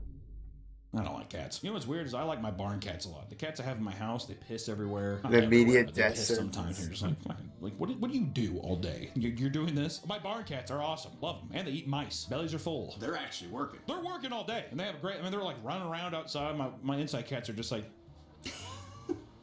you know, Jack started pissing on counters by the sink. Why? Why would you do that? And you know what's fucked up? My wife has him on Prozac. My cat's on depression pills right now. I guess I'll go live peacefully and have everything given to me. When the Persians were made aware of the religious importance they had, they were prepared with a cruel strategy to gain the upper hand. Goddamn Xerxes. The Persian army gathered several cats to release ahead of them on the battlefield. Not only that, the cats were painted on their shields as well. Do you think that tricked them? Oh, a kitty! Kitty! I wonder what ancient Egyptians would think of that movie Cats vs. Dogs. Would they be upset? Like, they'd be like, Oh, I remember that, dude. Cats vs. punching the kitty and Dogs. stuff. Holy Egyptians shit, were from my afraid of childhood, accidentally dude. maiming their sacred animals or shooting arrows at the image of them placed upon the shields. This form of psychological warfare resulted in an easy victory by the Persians. What a weird painting. Can you imagine being commissioned to paint this? So it's like a cool battle, or they just paint some cats running across. But this isn't just primitive warfare, my friends. Why don't we talk about Operation Acoustic Kitty from the Cold War? Did you just throw up in your mouth? Because I did. Operation Acoustic Kitty was developed during the Cold War in the 1960s when the CIA attempted to create cyborg spy cats. In an hour-long procedure, a veterinary surgeon would implant a microphone in the cat's ear, a radio transmitter in the base of their skull, and antennas in their fur. Wires were run up to its ear, to its cochlea, wires to its brain to determine when it was hungry or sexually aroused. This is all with the hopes of having the cat position themselves near Soviet leaders to eavesdrop valuable intel. You think of like, what do you think these Russians are gonna do? Oh my, this little kitty cat, let me tell you, I'm planning to blow up the world. Former CIA directors like Victor Marchetti described the cyborg cats as monstrosities, as the doctor had to slit the cat open, put batteries in him, and wire it up. Oh, boo-hoo, he's got 9 lives. Marchetti, 9 lives. 9 lives. Kitty costs about $20 million. What? Holy For the crap. specialized gear and CIA manpower, but the project was considered a failure. $20 million! What's $20 million in that? During the very first test, the cat walked away from the target and was immediately run over by a taxi cab. No! Oh, man. That's a failure. Well, imagine that being your conclusion. Do the people who are working on this, do they get fired immediately? We go to the next project. This very quickly illustrated that they were much harder to train than expected. It was also noted that another problem the CIA had to address was the cat getting distracted by its sense of hunger. Should have given him some minutes, bitch. This had to be simultaneously addressed in another operation. All right, so we have Acoustic Kitty, that's $20 million, and we're putting $40 million in how to stop cats' hunger. Go. And after 5 years of preparations, the operation was a failure, and the idea of spy cats was abandoned completely. But while we're talking Yeah, feed about it before. cats, did you know that there was cat bombs? Not only was there cat bombs, they've used bombs for animals a lot. But we will start with cat bombs. Because during World War II, many strange and unique weapons were crafted in order to get a leg up on their adversaries. And one of the strangest suggestions was to construct cat-guided missiles. A U.S. Holy official came shit. up with the idea when he was thinking of ways to improve the Air Force's targeting to enemy battleships. How? His solution was to strap a cat to a bomb and have the cat guide it to the battleship. His thought process was that the cats hate water, so if you dropped it over water, it would instinctively steer the bomb towards the battleship in order to avoid getting wet. So I have a cat at home and he hates our pool. All right? You strap that bad boy to a missile, he's not going to want to go in the ocean. It's a big pool. But it ultimately didn't work, as during testing, it was discovered that cats tend to pass out when plummeting towards Earth. Oh, fuck. Thus, the cat missiles never got to be used in battle. Or we could talk about Project Pigeon. The U.S. government has Cat-guided a idea missile. demed Project Pigeon. This was an experiment program Oh, yeah, during the World War pigeons II helped a that lot, aimed to dude, train in the pigeons war. to guide bombs to their targets. Why were Yeah. they so adamant The that pigeons these helped a animals lot. would They be like, saved a lot of people "We in have to water." look back to Mother Nature. Here's how it worked. Pigeons were trained to peck at an image of the target on a screen by using food rewards as conditional training. Once again, bananas and peanuts. When the target was on screen and the pigeons pecked the target, food would be dispensed as a reward. And they had a bomb guidance system. The bomb was outfitted with a small chamber containing 3 pigeons. It's so stupid. So we build the bomb, and this compartment right here, this is for the 3 pigeons. Now you see, you see him like going into this. The pigeons pecked at the target image on screen, and their pecking movements adjusted the bomb's flight path via electronic signals, guiding it toward the target. Using 3 pigeons ensured redundancy. If one bird got distracted, the others could maintain accuracy. The system also allowed it, so if one pigeon disagreed with the other 2 pigeons could override his decision. We have to have democracy in the bomb! The National Defense Research Committee saw the idea as too eccentric and impractical, but still contributed $25,000 for the research. This is barbaric! Putting pigeons in a cage in a bomb? No! We'll give you $25,000 for it. I don't think it's gonna work. All right, now how much more do you need for the cats? Have you solved their hunger problems? B.F. Skinner, the project lead, complained, "Our problem was no one would take us seriously." Despite an effective demonstration, ultimately the project was abandoned. But we move on to rat bombs. This one's a little less fun. The British Special Operations executive started getting creative with how they hid explosions, with examples ranging from wine bottles to dead rats. And the SOE gathered piles of dead rats, skinned them, and shoved bombs up their ass before sewing them shut and delivering them to France, which was occupied by Germany at the time. This is a very odd Trojan horse. I heard Germans love bald rats. They love to eat them. They hoped that German forces would see them and toss them into boilers to dispose of them, thus setting up an explosion that would potentially take out an entire military base and steam engines. The mission ultimately failed, but the Nazis still panicked at the discovery of rat explosives and became paranoid of similar attacks. They sent the ones they received to military schools to exhibit them. Can you imagine the teachers? What is this? We talk about a much scarier Transylvanian type of bomb, a bat bomb. A similar project was developed in World War II. These are all World War II. All of them were just people were like, it birds and beasts with bombs. It was referred to as Project X-Ray, where Mexican free-tailed bats were being used to create bat bombs. And originally, it was touted as the greatest weapon ever dropped from an airplane. After Pearl Harbor, a dental surgeon named Dr. Little S. Adams pitched what he believed to be an ingenious plan to destroy Japan. This plan consisted of attaching incendiary explosives to bats, which would be dropped out of an aircraft to roam the streets and set fires to buildings. As the buildings were mostly made of wood, they thought this would do immense damage to Japanese structures. They worked within the caves of New Caverns, Texas, which was home to over 20 million bats. They clipped bombs set with timers to their chest with a string that they hoped the bats would bite off and leave behind to cause damage. Problems started to arise, leading to a very unimpressive showcase. Bats were not descending properly and would just splat onto the floor, and in one case led to a hangar being set on fire, destroying the car of a general in the audience. Not only that, but inducing hibernation in bats for these experiments were not easy for the time, resulting in many of them simply not waking up. They just died. Due to the disappointing results of the test, Project X-Ray was canceled. Even so, some bats with bombs escaped and ended up doing damage to Carlsbad military base as well as Dr. Adams' personal property.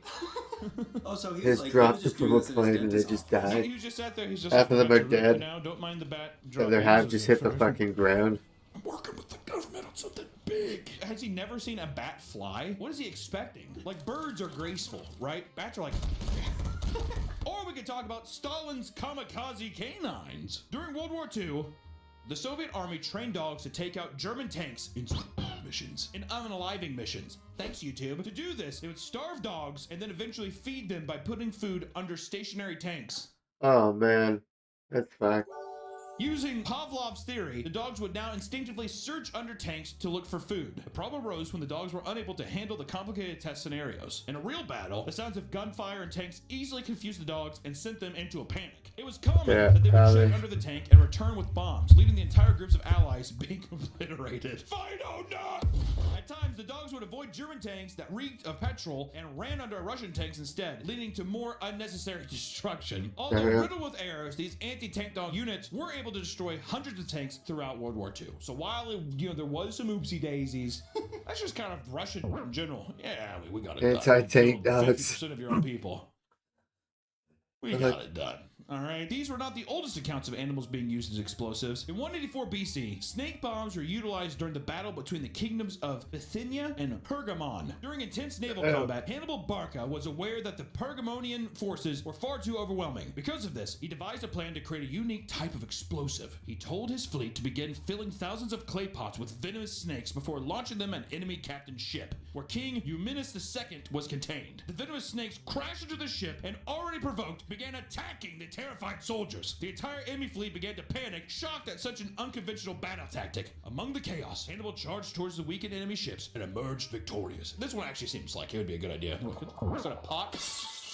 Oh yeah, that's a good idea. They probably thought it was some like religious thing. Anybody back then, I'm always just like, yeah. That's a very good idea, man. Did that to me. The gods want me to be bit Like by a snakes, so fucking that's just what first it's going to grenade be. ever, dude. It is what it Snake is. But grenade. not all animals are just lit on fire or To spawn snakes. Sometimes the animals are Venomous indoctrinated snakes. into an army. Sometimes they have them join an army. The humans and animals shake hands and become allies. Such as our first example, Woochtek, the bear soldier. Oh my god, that picture is so cute. In World War II, World War II was a difficult time for the world. World War II, a bear named Wojciech joined the 22nd Artillery Supply Company of the Polish Army. Wojciech was an orphan cub that was adopted to Polish soldiers in 1943 by a young shepherd boy who witnessed its parents shot to death by hunters in Iran.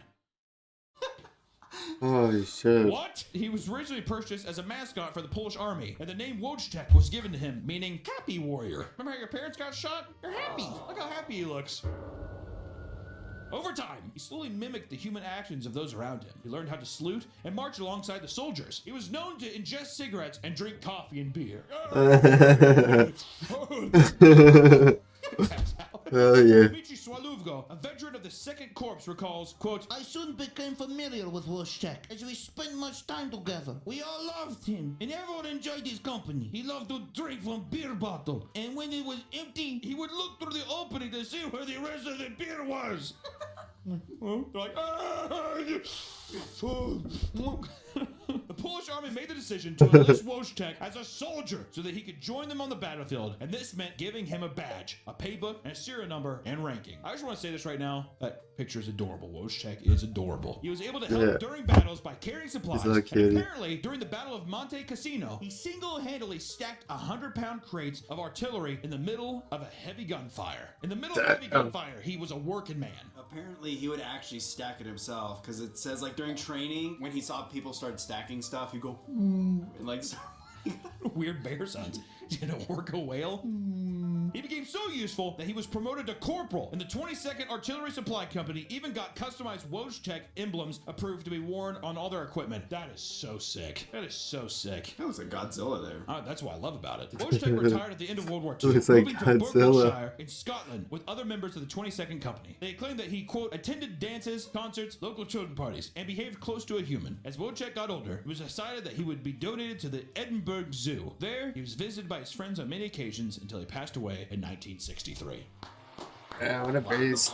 Life of the party, helper in a war, and Yeah. he even helped small businesses and locals. You know what What a I like beast. about this so far is that we've had 2 goddamn heroes. One small, one big. Magala Yeah, and little Wojciech. mouse guy I want a and the full bird. Wojciech patch, dude. Or we could talk about Jackie the Baboon. Jackie the Baboon lived on a farm in South Africa with his owner, Albert Marr, who captured him and raised him to be a member of the family in 1910. This is definitely 1910s energy. There's a monkey. That's my new son. You know what I mean?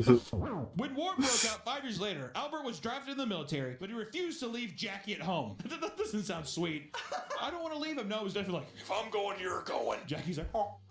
So Jackie was drafted. I'll go like, fine, give him the documents. So Jackie was drafted alongside Marr and became the mascot of the 3rd South African Infantry Regiment. Jackie was given an official uniform with a cap, a ration set, and his own paybook. God, leave the monkey at home. Look how A sweet he is. ration Look set. at his little uniform. Can you imagine the person's like, you're gonna have to make a uniform for a chimp. For a baboon. He would salute his superior officers, stand at ease when commanded, and even lit other soldiers' cigarettes when asked. He also ate his rations with his own knife and fork, as well as washed himself in his own washing basin. Jackie was also quite useful in battle, as he was often used as a night sentry and was often the first one alerted when enemy soldiers were nearby. Jackie saw extensive military combat with his owner Marr, and in one battle, they both survived when the casualty rate was 80%. God, can you imagine dying with the baboon lives? God. In another Yeah, battle, that Jackie tried to sucked. construct a wall around himself during extreme enemy fire. I like to think Marr was like, coward! Coward! And unfortunately, a piece of shrapnel flew over the wall and it hit Jackie in the leg and arm. When stretchers tried to take Jackie away, he refused and instead went back to building the wall before hiding. After the battle, doctors treated the wound but had to amputate his leg. Jackie was awarded a Medal of Valor for the event of his injuries and promoted from private to corporal. You know, Marr's just like... After the war, Jackie was discharged and sent back to South Africa with a military pension and a civil employment form. He's a baboon. A military pension? What the fuck? Papers?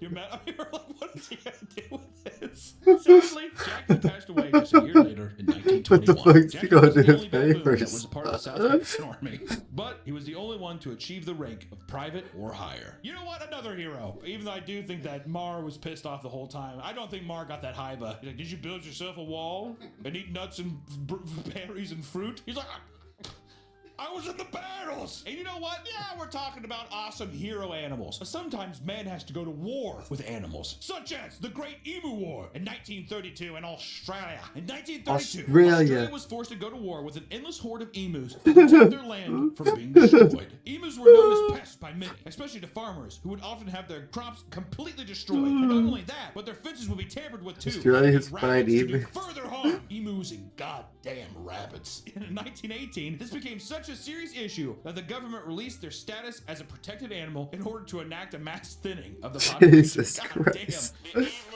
must be destroyed. Local farmers, struggling to survive off their small harvest, waged war on emus, chasing them down and killing them in droves. My God! I gotta strangle them right here. But this was no easy feat, considering that there was an estimated 20,000 of them. Yeah, they're probably fast as hell too. Often take several shots before going down. They're like, you're gonna do more than that, motherfucker. Things were bleak as the emus were never-ending. Unemployment and people unaliving themselves, thanks YouTube, rates were reaching shocking heights in 1929, mainly due to the Great Depression. George Pierce, the defense minister, responded to the farmers' pleas by sending 3 army soldiers armed with machine guns to rid the pest problem, which was the dawn of what history called the Great Emu War. At every turn, the soldiers as well as the accompanying farmers would fail to ambush gangs of emus due to the chaotic movements. Trucks were used to gruesomely run over emus, and in one instance, a driver got one of their heads stuck in the steering wheel, resulting in a brutal crash. He's just like...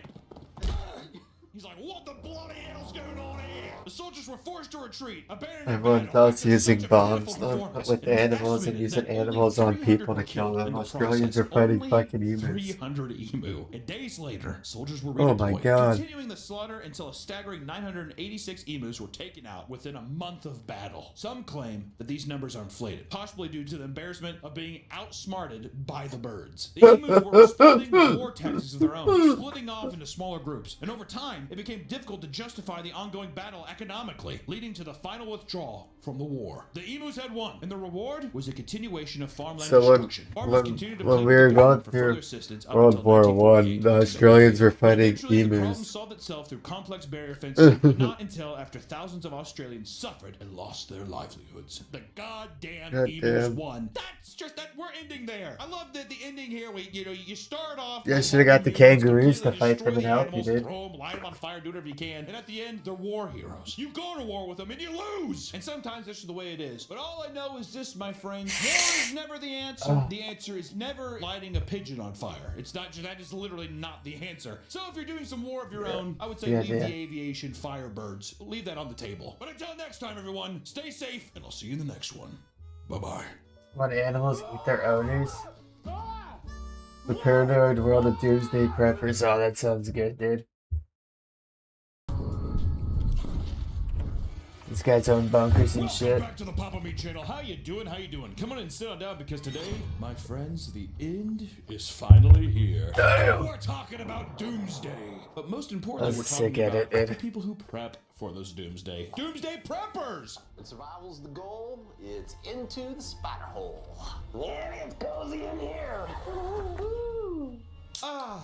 Another interesting facet of the he's world. Like 70 years old, dude. Preparing for the end. People who want to be prepared for when shit hits the fan. But there's a lot of crazy stuff happening in the world right now. Inflation. Worst things happening is inflation. How about monkeypox? Maybe even potentially World War III? Whoa. Pretty much what I'm trying to get at is the world is going to end. We're all gonna die! I'm kidding, we're gonna be fine right now. Maybe, I don't know. Maybe by the time I post this, we're all dead. I don't know. I can't tell you the future. How long ago was this? Fortune teller. But 1 year ago, we there's survived. one group of people out there who can circumvent all of these horrible things that are happening. So today I just wanted to take a deep dive down into the rabbit hole of people who are going to survive the apocalypse. There's a group of people that are here to kind of show us the way. And of course, I'm talking about doomsday preppers. Doomsday preppers. Let's go. Now, we need to realize that these doomsday preppers are rational, but albeit paranoid people. A lot of people ask, why? Why Probably save every single storm. 50,000 cans of corn in your cellar. Probably every Well, single you never storm. They're know like, when okay, this shit's is gonna gonna happen. hit This is the the end of the fan. world. I told you guys. Preparing for disasters is not a crazy thing. I'll be honest, I think it's downright smart. I'm from the Midwest where there's tornadoes left and right. God's just sending little twisters to come greet your house and throw it into the air. And it's nice to feel like, you know what, we got a little provisions just in case something bad happens. Is there a flood? Is my electricity gonna go out? When I lived in Texas, I was without power for like 2 weeks. And it was brutal. I did not prepare for that at all. Wish I would have. That would have been a much easier experience. When I was sitting in Texas and there was the deep freeze, I watched Amadeus, I think 6 times on my phone. If anything happens, I'm gonna blow my brains out. Like if the world ends, I will not survive. Just take me, God. When something bad happens, you want to make sure that you have the right tools to be prepared. If a natural disaster strikes, like earthquakes, tornadoes, and tsunamis, you want to make sure you have the basic necessities, like food, water, flashlights, and power. Flashlights and power. You go from being prepared for a lightning storm and being paranoid that the collapse of civilization is right at our doorstep, right? That's it. That's a leap. I'm preparing my family for the imminent collapse of the United States economy. Wait, I want to thank today's sponsor. Rats out there who are those out as well because 20th century during the Cold War, which wasn't really that cold, Nick. It wasn't? No. You could say that the Great Depression sparked Americans or people, probably just Americans, to hoard what they have. Who knows? It's mine. Don't touch it. Get away from me. People go through some dicey shit and all of a sudden there's no I in team. But that because they're like, the team, it's all about I. There's me in team. There's me in team? That's true. It's backwards, but it's there. With the threat of a nuclear war looming, people were encouraged by the U.S. government to build fallout shelters and to stockpile supplies in the event of a nuclear apocalypse. I love that. Like toilet The paper. U.S. government's just like, everybody real quick, gather round. And that's gonna stop you from having to worry about a nuclear bomb being dropped in your head. Go have fun, guys. Have you seen the old commercials where it's like, if a nuclear bomb drops, hide under your desk? I love that. But my favorite one was, if there's an active school shooter, we're gonna turn off the lights and hide under our desk. He's like, nobody's home. Yeah. All right, well these lights are off. I'm probably not gonna go in there. But Yeah. you also have It's religious scary in there. I'm not reasons, gonna go in For there. example, the Church of the Latter-day Saints believe that the end times are nigh since the dawn of their religion. So they encourage their followers to have 3 to 12 months of supplies at all times. When it comes to doomsday prepping, the goal is to have enough supplies to last you a few months inside your bunker when the world goes to shit. AKA when shit hits the fan. We watched Doomsday Preppers, the show. We're going to get into that a little bit later, but that when shit hits the fan is going to be, it's part of my everyday vernacular now. I just want to say that. When it hits the fan. When it hits the fan, if it hits a fan. Hey, it's gonna hit It hit the fan. Hits the fan in 5 years, I'll probably be okay. If you can survive in your little bunker while everyone else is fighting for resources outside, then within a few months, 90% of the population will die out, and you can emerge from your bunker as a goddamn survivor. 90% of the population will die out. Holy crap.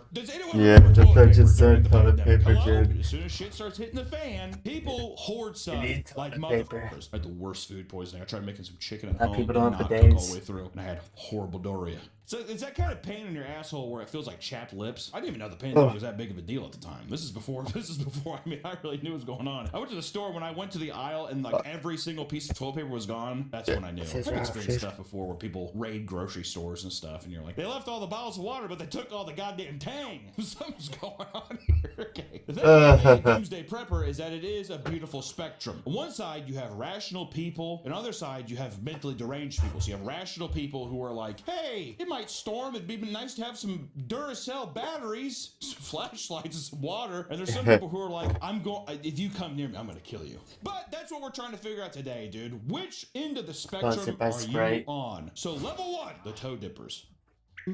Water's cold. I actually ate a pizza. I'm not going to jump in for cramps. These are people who have a case of water, some canned food, and a few rolls of toilet paper. If you went into their house, you'd probably be like, a little extra supplies. They probably go through a lot. I used to go to my friend's house. His mom used to have, I'm not even joking, I used to have 150 rolls of toilet paper. She was a little...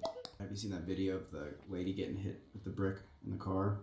There's a video of a woman getting hit. This guy's driving and a brick falls off a truck and lands in his mother's That's head. what I'm scared about, dude. Something fucking hitting me when I drive, You dude. have an emergency kit with candles, maybe a flashlight, a first aid supply. So I'm you on know, baby's just in case fear, dude. anything I'm driving, happens. like Also, something's just be flying like, off the something car like and that hitting might me. happen, but I'm, you know, It's from Need for Speed Most Wanted. How you could or was it Need for Speed Carbon?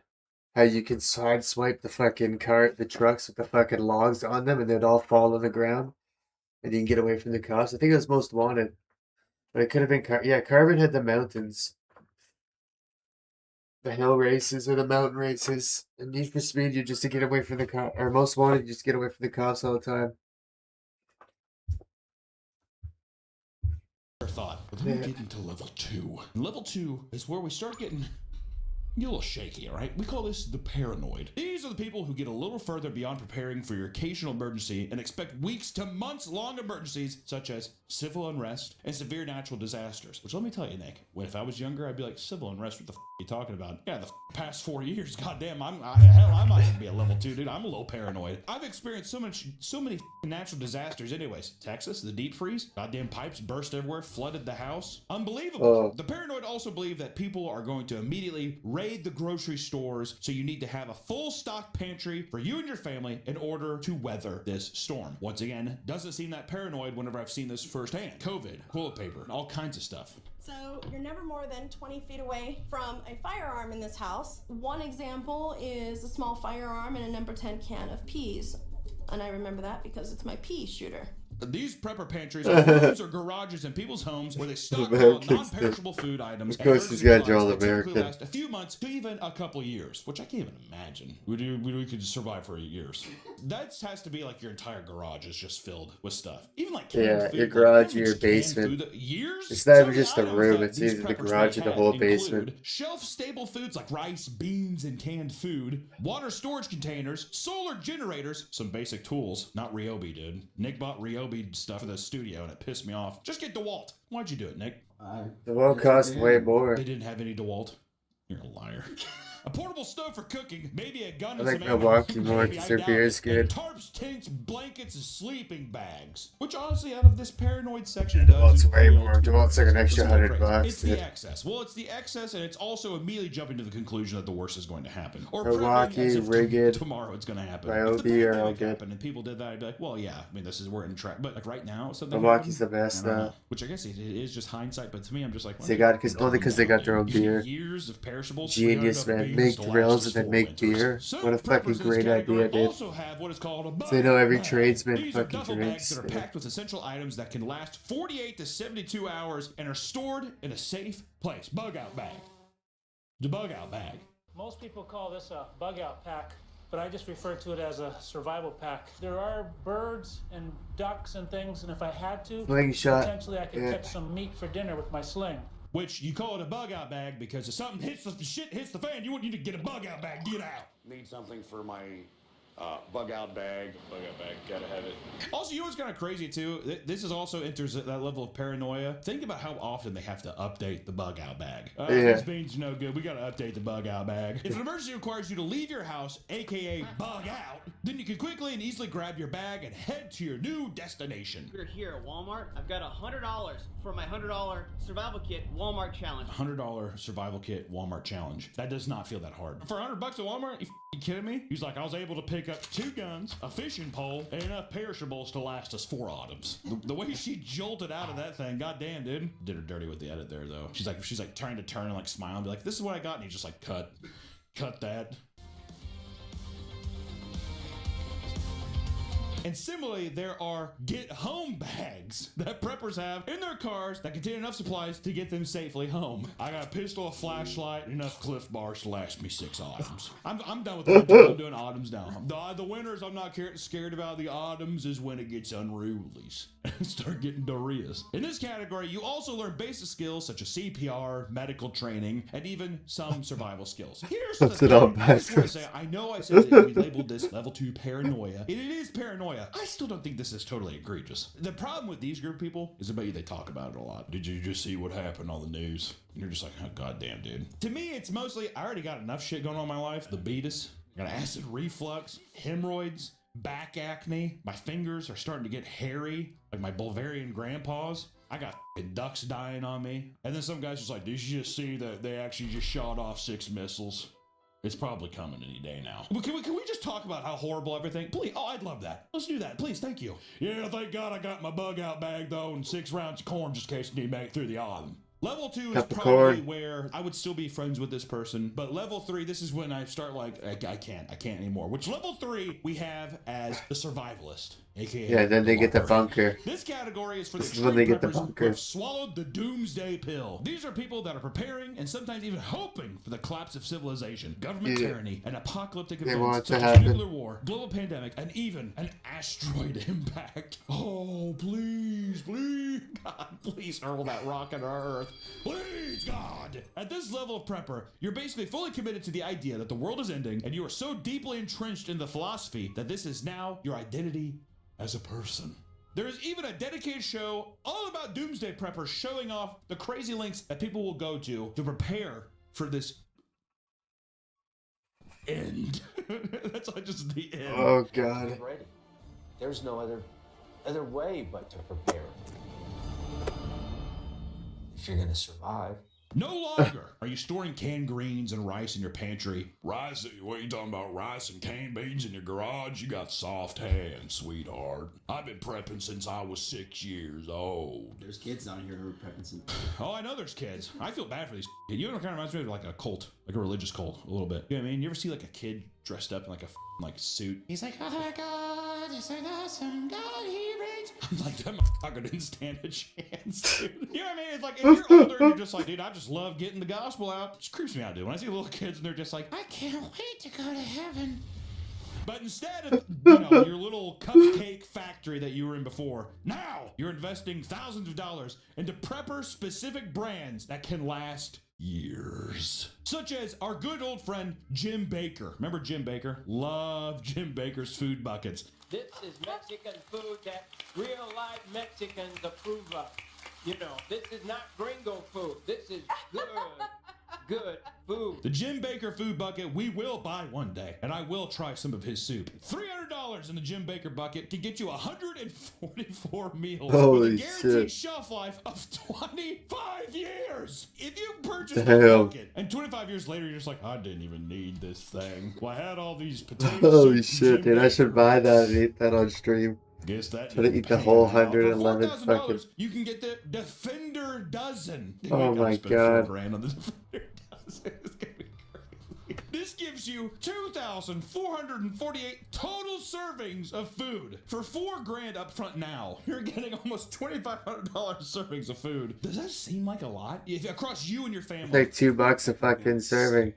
a family of 6. Which divide that by 6, it's about 400. 400 meals, that lasts you like a year. Not even a year. Well, just cut it down to 2 a day. That f***ing sucks. You, Jim Baker.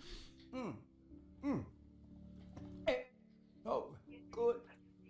And if you're cheap, like me, you can buy Costco's emergency food buckets instead. $80 for 150 Apocalypse meals. Diner Kit. $80 for 150 meals? Come on. That's a 50 deal, meal, man. And then it's just like, dude, Jim Baker's deal. I can just stock up on Costco shit. Another Yeah. popular item among your shelves are MREs, which are meals ready to eat that are used to eat out in fields by the U.S. military personnel. You know, I used to always think of peanut butter was a big thing. A sniper can survive on 2 tablespoons of peanut butter for 16 days. Most MREs suck. So the term rat f***ing was coined in the military because people would open up the pockets and only take out the good shit like desserts or whatever else was in there and just leave the rest. They're like, I'm not even gonna f***ing touch that other shit. Some preppers even have canned dog food in their pantries just to protect the puppers in the event of an apocalypse. It's not for the dogs, it's for them. They're gonna eat the canned dog food? Chicken morsels. And What's up, dog? they're just really good. Watch this a pop of me, dude. The paranoid world of doomsday preppers. Yeah. He has f***ing Chef Boyardee right here, Nick. I don't even look at that Italian son of a bitch anymore. All I want's pedigree. There's 3 different kinds of meats and carrots in this. Says so right on the Finally get a day off can. work, But so. eventually this supply will So I'll dwindle. put my so you're feet gonna up. have to live off the land. Relax. So you better learn how to farm your own crops, kill your own meat, and collect your own water. Else you're f***ed. So what? You got your fancy dog food, your pedigree, but you don't even know how to grow your own crops? Good luck, buddy.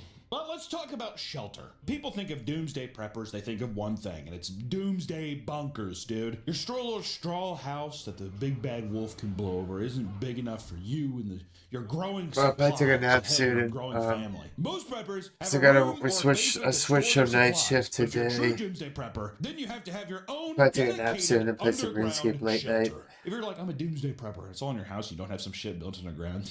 You're right, dude. But where are you gonna put all your stuff? These range from concrete domes to fully fledged steel bunkers. And some preppers construct their own. But if you're like me and you can't build your own, then you can get someone to professionally install a bunker right in your backyard. All my viewers are on after midnight. His own bunker and a man cave out of a shipping container. But the problem with the guy making it, he wouldn't have saw the criticism he got on his own post. The thing was basically a death trap. He had no air vents, so he basically was going to suffocate. And the container that he used That was it before. Pesticides. So he would have just That was it before. I read a post years ago about a guy making his Did own Hill bunker say and a man did it? cave out of a shipping container. But the problem with the guy making it, he wouldn't have saw the criticism he got on his own post. The thing was basically I still haven't got paid by my company. It sucks. He got on his own post. The thing was basically a death trap. trap. He had That was it when he first got it. It said Hill saying it in the back. What the fuck? Holy shit. Yeah, I'm still waiting for my company to pay me, dude. They're slacking again. But oh well.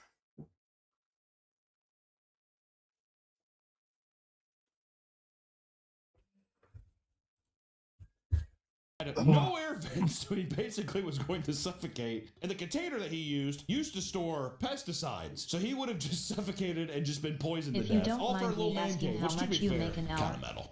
I watch the football Nothing games if they in don't the pay me, Ranch Horse dude. Den that I like to watch my games in. Simple bunker can cost anywhere Nothing between if they don't pay me, $20,000 to dude. $80,000. A simple Nah, bunker. 25 bucks an hour These are Canadian. underground structures, typically made of steel, reinforced with concrete, that Probably contain 20 1 to 2 rooms American. in order for you to store food, water, and other survival necessities. And there are dozens of companies throughout the world that specialize in doomsday bunkers, like the company Atlas Survival Shelters, who have prefabricated Yeah, all my bunkers jobs, that they all my install jobs in pay your very 25. backyard. That'd be a crazy thing. Sometimes my Once they're landscaping once job done, pays let's 30 put them bucks in an the hour. backyard.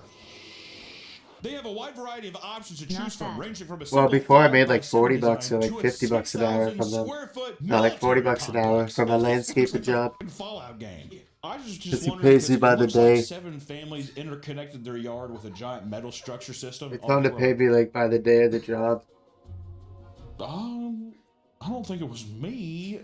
Or there are even nuclear silo condos. In the state of Kansas, a company is renovating Cold War era nuclear missile silos into condos. Holy That's kinda shit. sick. The Survival Condo Project is a luxury Underground bunker development condo? designed to provide safety and comfort in the event of catastrophe. Well, just because we're surviving doesn't mean we can't look good while doing it. These silos can hold up to 75 people and have over 20,000 square feet of floor space per silo. They span 200 feet underground with 15 floors. The facility has a shared pool, But gym, bar, right lounge, underneath the classroom, right beside the classroom is a library. Then right underneath that is a bar. Hell a yeah! library, classrooms, medical center, and you need the last one, a command center. Also, not to mention, there's Wi-Fi.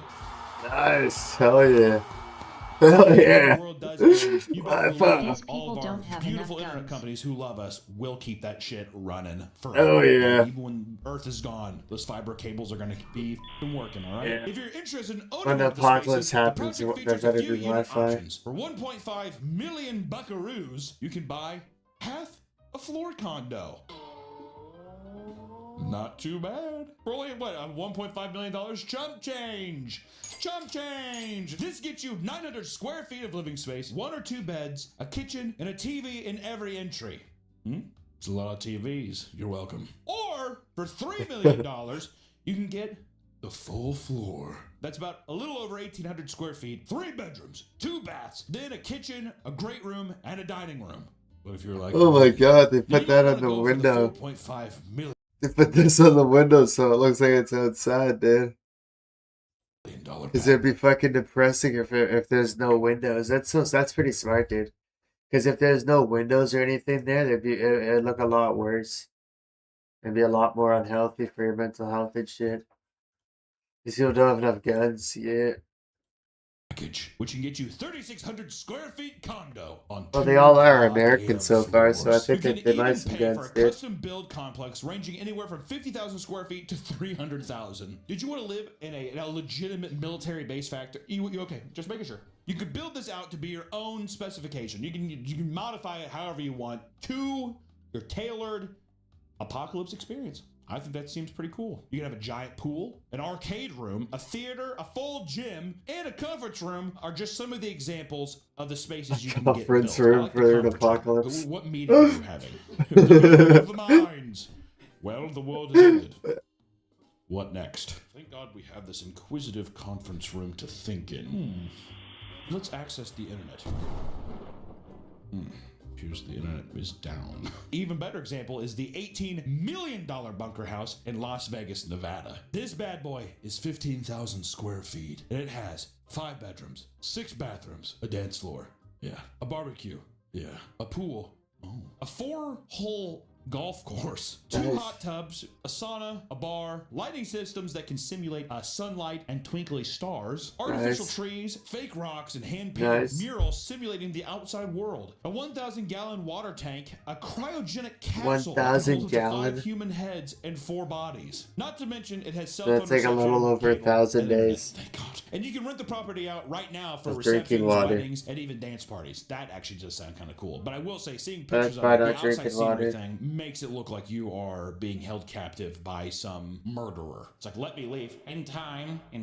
So I feel claustrophobic looking at it. Also, I want to say this. There's like a family where they're like, let's go down the elevator ride. I would not get in that elevator. That would be my fate. Thank God we have the bunker. Can't wait to play some golf. Get my sauna. Wow. It's really fast. We're going deep, guys. Don't be fooled by the slowness of the wall. We are now 50 feet down. Sure, we talked about the bunkers where you stay, but let's talk about defense, because in the apocalypse, and from what video games and movies have told me, it's a dangerous place. You have food and shelter, but no way to defend it. That's why you need to stockpile There you go, guns dude. and ammunition and learn There you how to go. fight when shit hits the fan. You stockpile guns. Who's preparing for the United States economy to collapse, which it will. It's going to. Better buckle up. Every Monday, he sets prepping goals for his family. Oh, and by the God. end of the week, everyone in the family has to contribute to the prepping supplies. You know, his kids were shooting guns at like the age of Vacuum 3. seals his weapons to make sure no moisture gets in. Vacuum seals A good them? tip from Steve is to place explosives around your property to ensure that no one can break your defenses, because they'll blow up. Checkmate. Steve often performs drills that simulate what it would be like to have his property invaded. His No kids are going to offense, enjoy but that. I am a go Dude, back to sometimes you Naruto, have but to I am make a sure the need for fam is views. up to date. Sometimes shooting at a car Naruto. just makes you feel a little better. Alright, But, you know, dude, good Steve's a luck. pretty sane guy. He glued back his own tooth. I've seen every instead of going to Naruto the already, dentist. dude. You need to Sometimes catch gotta up, grow your teeth man. in, dude. It's also important to live off the grid and away from society. That way, when the world does end, you're already And I've far seen away every from single anyone One trying to Piece, steal dude. your precious supplies, like Michael, for example, who fears his land. Nah, will be I'm just targeted kidding. I never watched an anime overpopulated ever. World. He's like, this is the Garden of Eden. Oh, except for Alright, if I the don't world really gets consider populated, Dragon Ball people Z will anime. try to come and take my land. Michael created his own alarm system using Or like a cartoon, bird kind of. calls. Well, not really, He but said he has studied the language of the bird for 2 decades and is now passing on to his children. He can even mimic the bird noises. Take it away, Michael. I think Naruto's like a ripoff He doesn't of want to be relying on guns and prefers to throw axes, which he made his This kids practice nerd. for 7 years. He also makes them practice martial arts as well, just in case they have to fight any invaders on their Keep land. up your glasses He for also me, uses a dude. throwing stick. Put an Claims extra, that they're put an just extra, as good as an shotguns. extra loop of tape on your glasses for me, bud. I'm cheering for you, man. What do you do? I have a feeling that girl would have gotten shot in the back of the head right there. I'm also, let me see your hands. She turns around, pop. Michael also gave his son his umbilical cord back once he turned into a man. You're entering a new stage of your life. You're no longer a little kid anymore. Turning into a LOL. young man. What the This here fuck? is your umbilical cord. He's just Oh! 12. He's a man. Son, I want to give you give something. me this back. Oh, what do you do with that? You just put it wherever. And if you got the cash, This you can umbilical install an cord? What the incinerator fuck? in your bunker as a last-ditch effort for intruders. You can simply push this button right here. And That's an illuminate easy that birthday threat. present. Torch fire. Get your kid his fucking umbilical cord for their fucking 12th birthday. burn them down. You know, Or man, a son. homemade device Please like that the turns video water docs. into fire. This is an incinerator room, and also we're able to turn water into fire. Did I mention that already? I feel like I'd just rather build a castle. But sometimes I believe with these doomsday preppers, as goofy as they may seem, I think that sometimes it goes a little too far. Controversial opinion. Sometimes prepping for the end can lead to tragedy. Survivalist named Peter Keller feared that the world was going to end. Oh, For maybe it's 8 years, he related worked on a to secret Helen bunker Keller. he dubbed Camp Keller, which could be confusing because of Helen Keller's fame. In one of his journals, he had sketches of a bunker with notes on how he wanted a laboratory space to study viruses. This is some Resident Evil shit. Then in 2012, when the bunker was complete, Peter killed his wife and 18-year-old daughter, set his house on fire in order to live in the bunker. I'm laughing because of how Holy shocking that shit. is, all right? That's not me laughing at the situation. That's just unhinged. Could you not have just lived in the bunker without doing that? Why didn't you just live in the bunker? He was so paranoid of like I people guess that's finding it. him that's why he killed his family. So they couldn't even tell him. But then that's what like led people to find him. If he just would have been like, "Hey, I'm divorcing you. I don't When want will to his see the hair kids stop anymore," growing, which is also dude? horrible. Fuck. Not as horrible as Yeah, it murdering keeps them. growing But every after fucking several weeks of day, searching, dog. Peter was found in the bunker Holy dead with a shit, self-inflicted gunshot wound to the head. When he was found dead in the bunker, there were weapons and ammunition, explosive devices, bulletproof vests, 45 pounds of beans, wine-making stuff, and various of other survival essentials. And for years, he would vlog about the construction of the bunker, as well as conspire to kill his family. In one of the videos, Holy he says, shit. "I'm getting to the point where just trying to live and pay bills, and live as a civilian, go to work, it just freaks me out. It's actually more comfortable for me to think about living out here robbing banks, pharmacies, and just taking what I want for as long as I can. At least it will be exciting." Think about living out here, robbing banks, pharmacies, just taking what I want.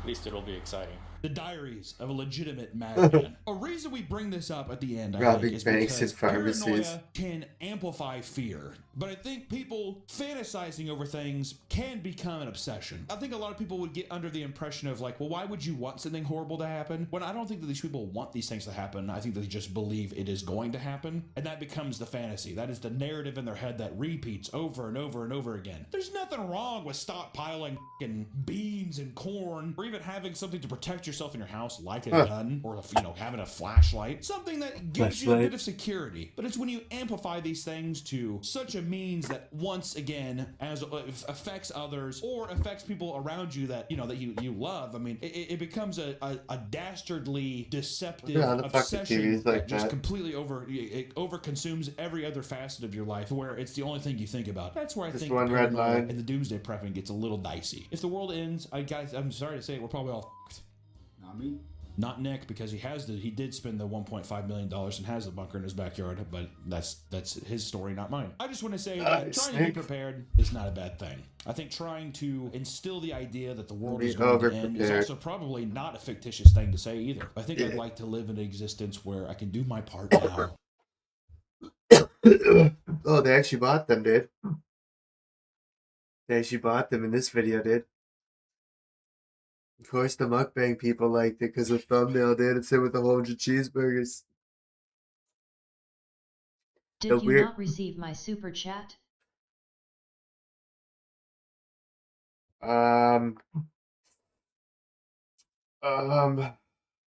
Maybe did.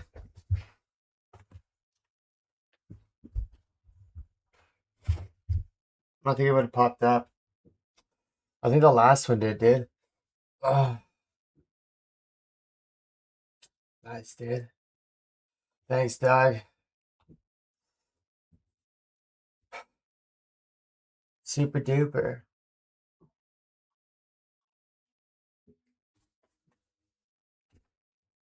It charged me and didn't pop. It was only 5. Oh, sue them, dude. Let's sue them, dude. I'll be your lawyer. And try to make it a better place for today. That's all I gotta say. Thanks, Doug. It's a thought that counts, dude. Just the fact that you'll fucking just watch a stream and mute is enough, dude. And you got the fucking biggest RS dono. Oh, you want all the names up there. You want your name fucking... Okay. You're going to the name all three up there, dude. Biggest RuneScape dono. Biggest fucking donation. And then... Oh, inventions that killed their creators. That should be good, dude.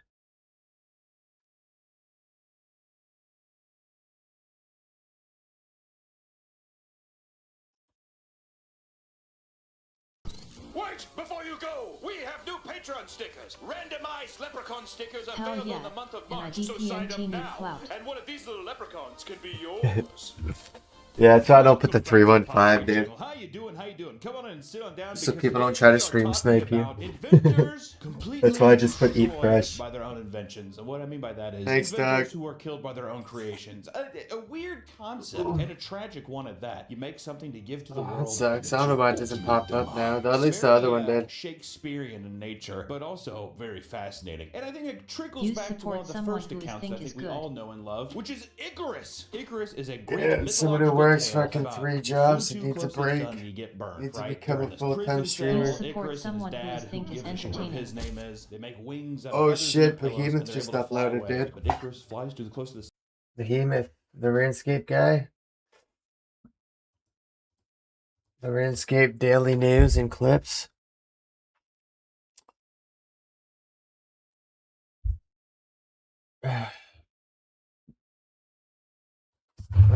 Come on, tell them to subscribe, dude.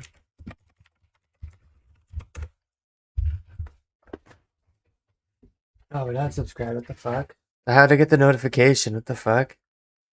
I got the notification on my phone that I fucking. Well, I'm probably subscribed to it with my other account. Magic is just getting ridiculous. Well, 56 mil for fucking Ive, I yuck. am AFK, I'll hit you back. Okay, dude. Thanks, dog. Yeah. Hey guys, my name is Asterix, the video editor of this channel, standing in while the Behemoth team is away at TwitchCon, and today we're talking about the Sanguinesti staff. Moving on to the news for the day, the Sang staff looks sick, but honestly, it's kind of in a really sad spot right now. Earlier I was taking a look and I noticed Deathflame123 on Reddit pleading to Jagex to please reduce the cost of using the Sang staff. They put out 3 extremely clear and concise points, and I 100% agree. The Sanguinesti staff on average is much harder to obtain, especially for the average player. Learning Theater of Blood versus just getting to Delve level 3 is a very, very different amount of skill required. What? No way, dude. 12 number 3 is easy, dude. It's just the same thing over and over. Doing a raid is harder because it's all different things. And you can solo the Delve boss. Oh, well, you can get carried through the raid, yeah. But no, the Delve boss is still easy. Even if you get carried through the raid, you still gotta survive it and shit, right? Considering at Delve level 3, the boss hasn't even done all of the mechanics yet. It's only at the later Delve levels leading Yeah, up to exactly. level Delve 8 number where the 3 is boss even adds hard. on the actual hard mechanics, if I'm being perfectly honest with you. I mean, dude, I've seen mid-game Iron Men rush a Scorching Bow from the Tormented Demons, get Moon's Gear, Barrow's Gloves, and then they just go to Delve level 3 and then get an Eye of Yak. And this is really sad to see because the Eye of Yak is significantly better DPS than the Sanguinesti staff. And I know before you say, oh, but the Sang staff has sustain, I'll get to that later. So as of right now, the Sanguinesti staff is harder to obtain. You have to do an entire raid for it. It's worse DPS than something that you can kind of more easily get on average, I would say. And lastly, the cost of use per charge is 3 blood runes, which is, as of this recording, around 728 GP. However, moving over to the So it's like wiki page for the 1.5K I can take per a look. cast. One demon tier is 178 GP right now. So you're telling me per cast I have to spend 728 GP in blood runes versus just 178 GP from a demon tier? That doesn't seem right, especially considering it does less damage than the Eye of Yak. Now, it really sucks because I think the Sang staff is such a thematically cool item and I love the healing effect that it gives you when it's charged. But like, imagine you're doing Theater of Blood. You go and you pull a rare, you get a Sang staff. You go, oh man, yippee, I got a purple from Taub. I'm over the moon. I'm doing triple, double, quadruple backflips, whatever, right? And then you go, wait, I thought the Sang staff was like 52 mil or something. And you realize, looking at the price graph, when the Doom boss dropped and the Eye of Yak came into the game, it went from like a 52 million gold staff to like 19 million. And it costs 3 times as much to use for worse DPS. Basically, the Eye of Yak is mogging the Sang staff hard, and it's not even close. Now going back to the Reddit post, this guy points out, And the Eye of Yak looks way better too. money sink for a weapon that you There's can like argue 3 is eyes stuck on it. now, That's because fucking you're sick. already gonna want to have the Eye of Yak for Nyla Room anyway. And Delve, basically as he points out, has no gear requirements whatsoever. you can do it pretty early, at least in terms of the grand scheme of things. A user in the comments pointed out that it's sad to see every TOB item except for 2 be worthless now, considering it's by far the best raid, and honestly, it kind of hit a soft spot for me. I agree. Cox takes too long, prepping is really annoying, and the only time I really had fun doing Cox is when I either get ridiculously wealthy with a good spooned pull, or I'm soloing Olm because I think running ahead is kind of fun. Theater of Blood being a boss rush back to back to back, just all action, is really good because it removes the tedium of puzzle rooms and prepping and just replaces it with, okay, get good at the game and kill this boss. If you do it right, you can get a scythe. Like, that's so sick. And TOA, well, some of the mechanics are really good. Like, dude, you can't tell me that Baba Monkey Room is more fun than going to Theater of Blood. Like, you just can't. So I'm curious to hear what you guys think of this. Is the Sanguinesti staff worth Baba Monkey Room because of the lifesteal effect that it has when it's powered? Or did the Eye of Ayak release kind of make it a bit redundant, and now Jagex needs to tweak it a little bit? Starting off with the highlights for the day, Shmako has the craziest timing I've seen in a while. I'm not going to talk about your penis, Judders, because if I'm talking about your penis and I get a drop, then... Oh, I just got the pet. I've never got the pet in my whole... And it's a standing desk too. What the fuck? Oh, this is sick. Holy shit, I could not take that, dude. Oh, what was I talking about when that happened? I've never got this thing, man. This is sick. First pet in the group, I think, fellas. What were you saying about Judded? I don't know. Freakishly enough, just one day later, Feb has basically the exact same thing happen. This is actually insane. You gonna get Tempe next? I'm gonna Tempe on any of my accounts. No! You just summoned him, dude. Some guy was crashing at DK's and Mammal decided to teach him a lesson.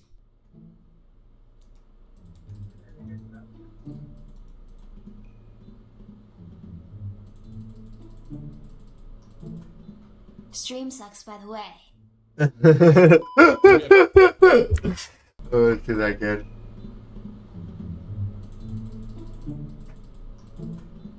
Stream sucks, by the way.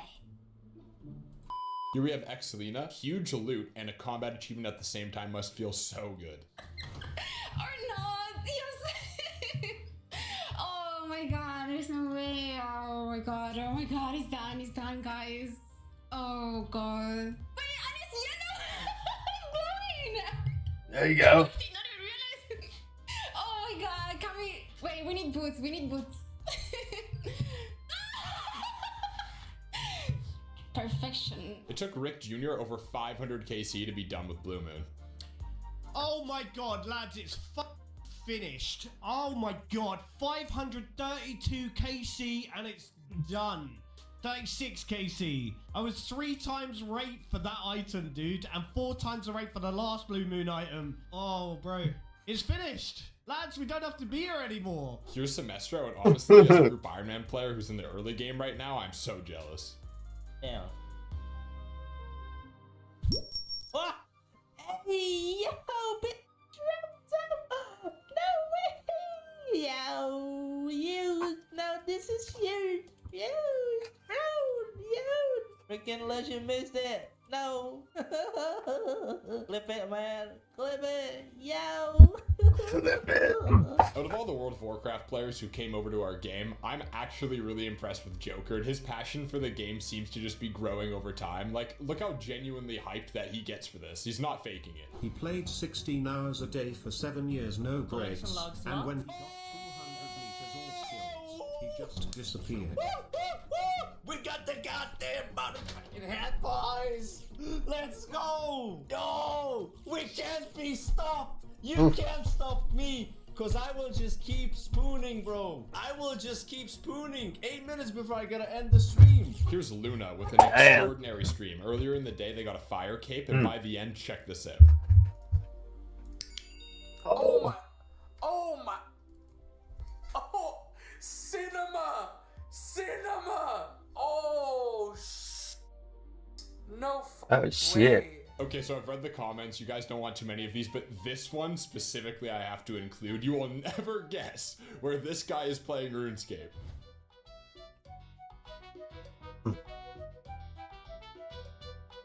In the pool? His head is probably underwater right now. Here's the exact same person from the pool doing some cocks, but also like, what is this OBS setup? You know what, screw it, I'm gonna take things in my own hands. Let me stretch this out.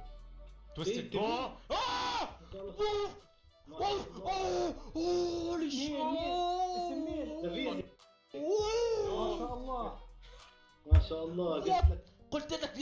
Here's the least muscular RuneScape player getting dust after 1500 KC. Dust! Oh my god! Dust! Dust! Dust! Dust! Yes! Yes! Yes! Yes! My god, brother! Finally! Finally! Yes! Collection log You can tell he doesn't do steroids either because he still has all his hair too. Collection log slot completed. Yes! Oh my Because his testosterone would be fucking destroyed and he would have lost his hair one of his cycles. It finally happened. Collection log Oh slot my god, I can't believe it. Ex-Blakster's here on comms and he literally turns into a chimpanzee on the microphone when he gets this drop. Oh! Wait! Wait! I just got something! A chimpanzee. Wait! Wait! Bro, I had no idea that I got something. Here we have Beggar Official who just got a fresh pizza delivery and it seems to be tampered with. Nah, he did that before, dude. No shot! I guarantee he did that for content. What a fucking idiot, dude. And other gentlemen. There are no women watching this channel. Thank you very much for watching. My name is Astertize, and the host of today's video. I know I kind of want to play, dude. Watching the channel, it would be I kind of want to play now, dude. But I do want to watch inventions that killed their creators. What does chat think, dude? What should we do? Should we play RuneScape or watch inventions that killed their creators? Good question. How long is inventions that created their creators? 30 minutes long, chat. Yeah. The big 3-0.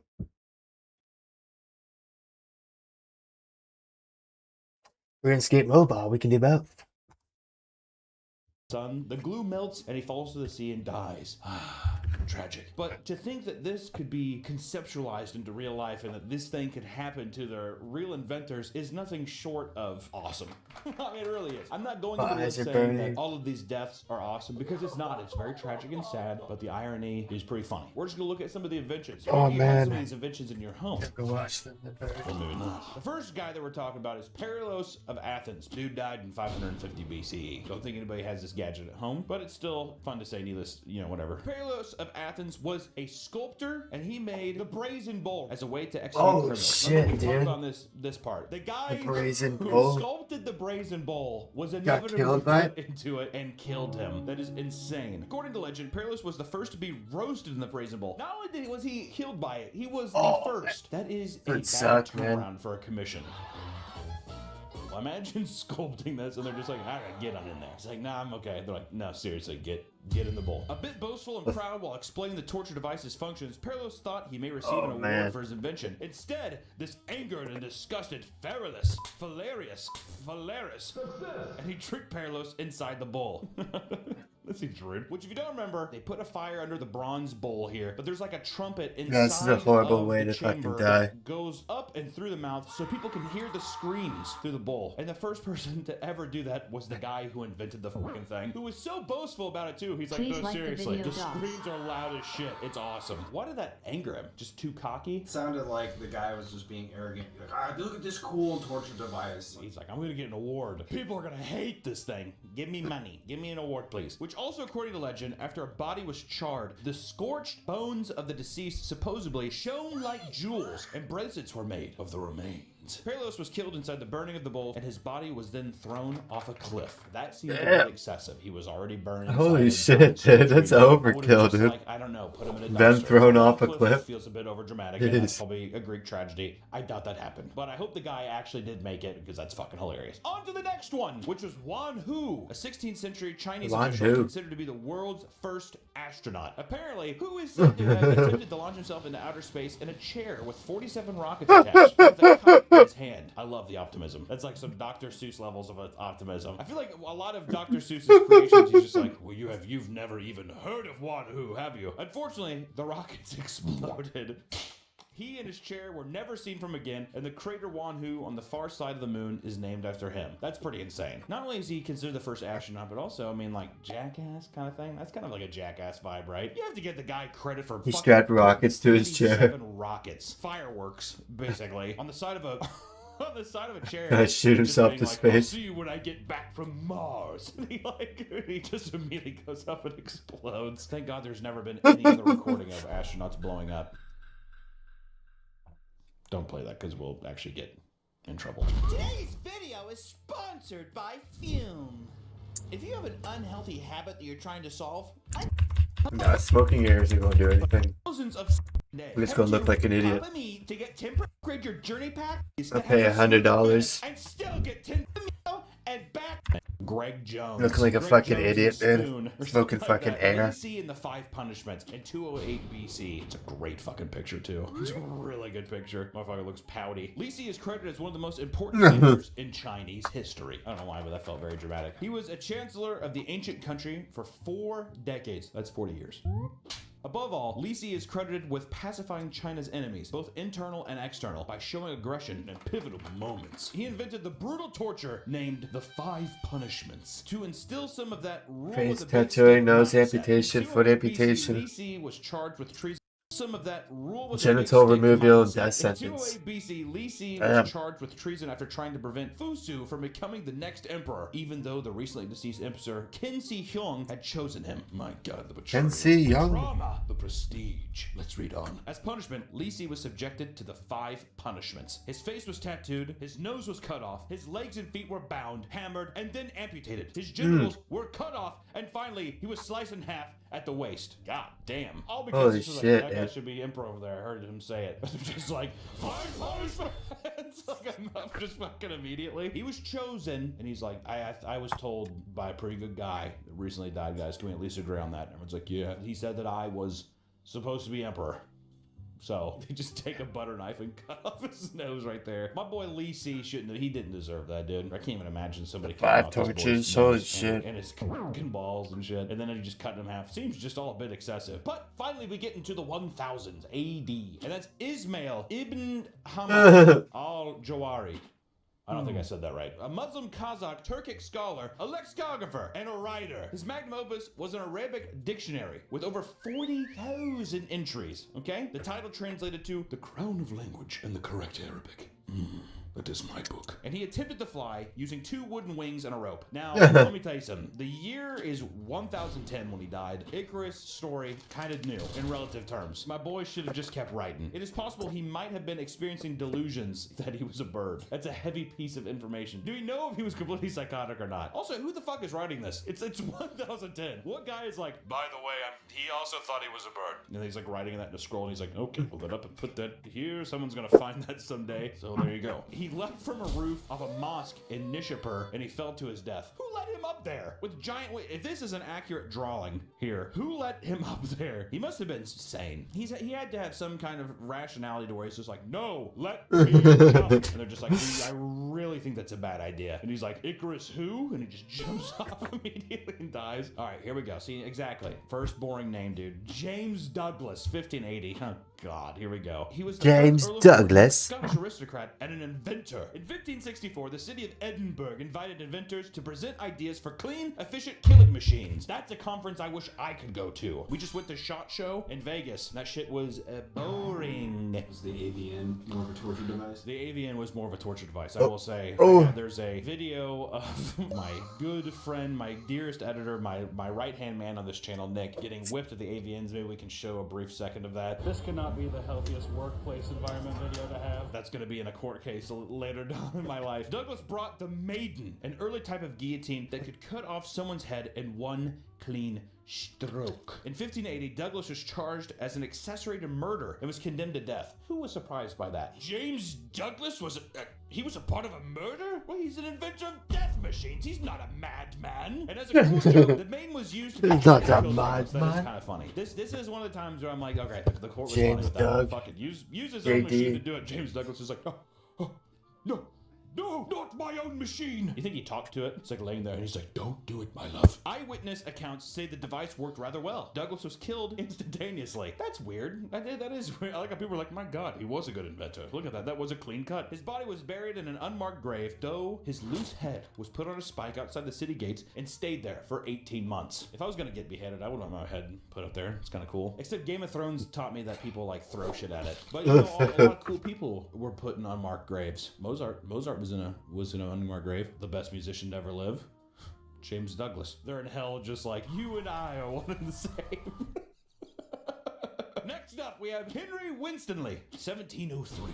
That is not an attractive man. This painting does not do him justice. Brown hair with a brown background and a brown gown. What the hell kind of color scheme was that? How would you put some goddamn color in it? Good lord. He was an English painter and inventor. Winstanley designed and built the world's first offshore lighthouse. That's fucking Oh shit, He had dude. grown tired of losing his ships at sea. Offshore, and solved the problem. fucking- It took him 3 years to build. First off, what a crazy problem. How many ships did he lose? All these goddamn ships are getting lost. I'm going to put a building right in the ocean, and we're going to make a big fire. Shoot out so people can't get lost. It's a pretty good idea.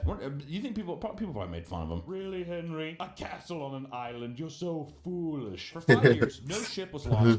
Castle on an island. He was so proud of it and sure of its safety, he boasted that he could shelter inside it during the greatest storm there ever was. He took refuge in the lighthouse during the Great Storm of 1703, but the lighthouse was completely destroyed, and Winstanley plus other 5 men that accompanied him were never found. That's not a dumb bet. Also, how do they know that there was going to be a big-ass storm coming? The clouds just shifted, and he's just like, fine, I'm going to camp overnight, and I'm going to be fine. Didn't happen. What if he was just like, I don't want to deal with boats anymore, I'm leaving. Puts a C4 at the bottom of his lighthouse and just blows.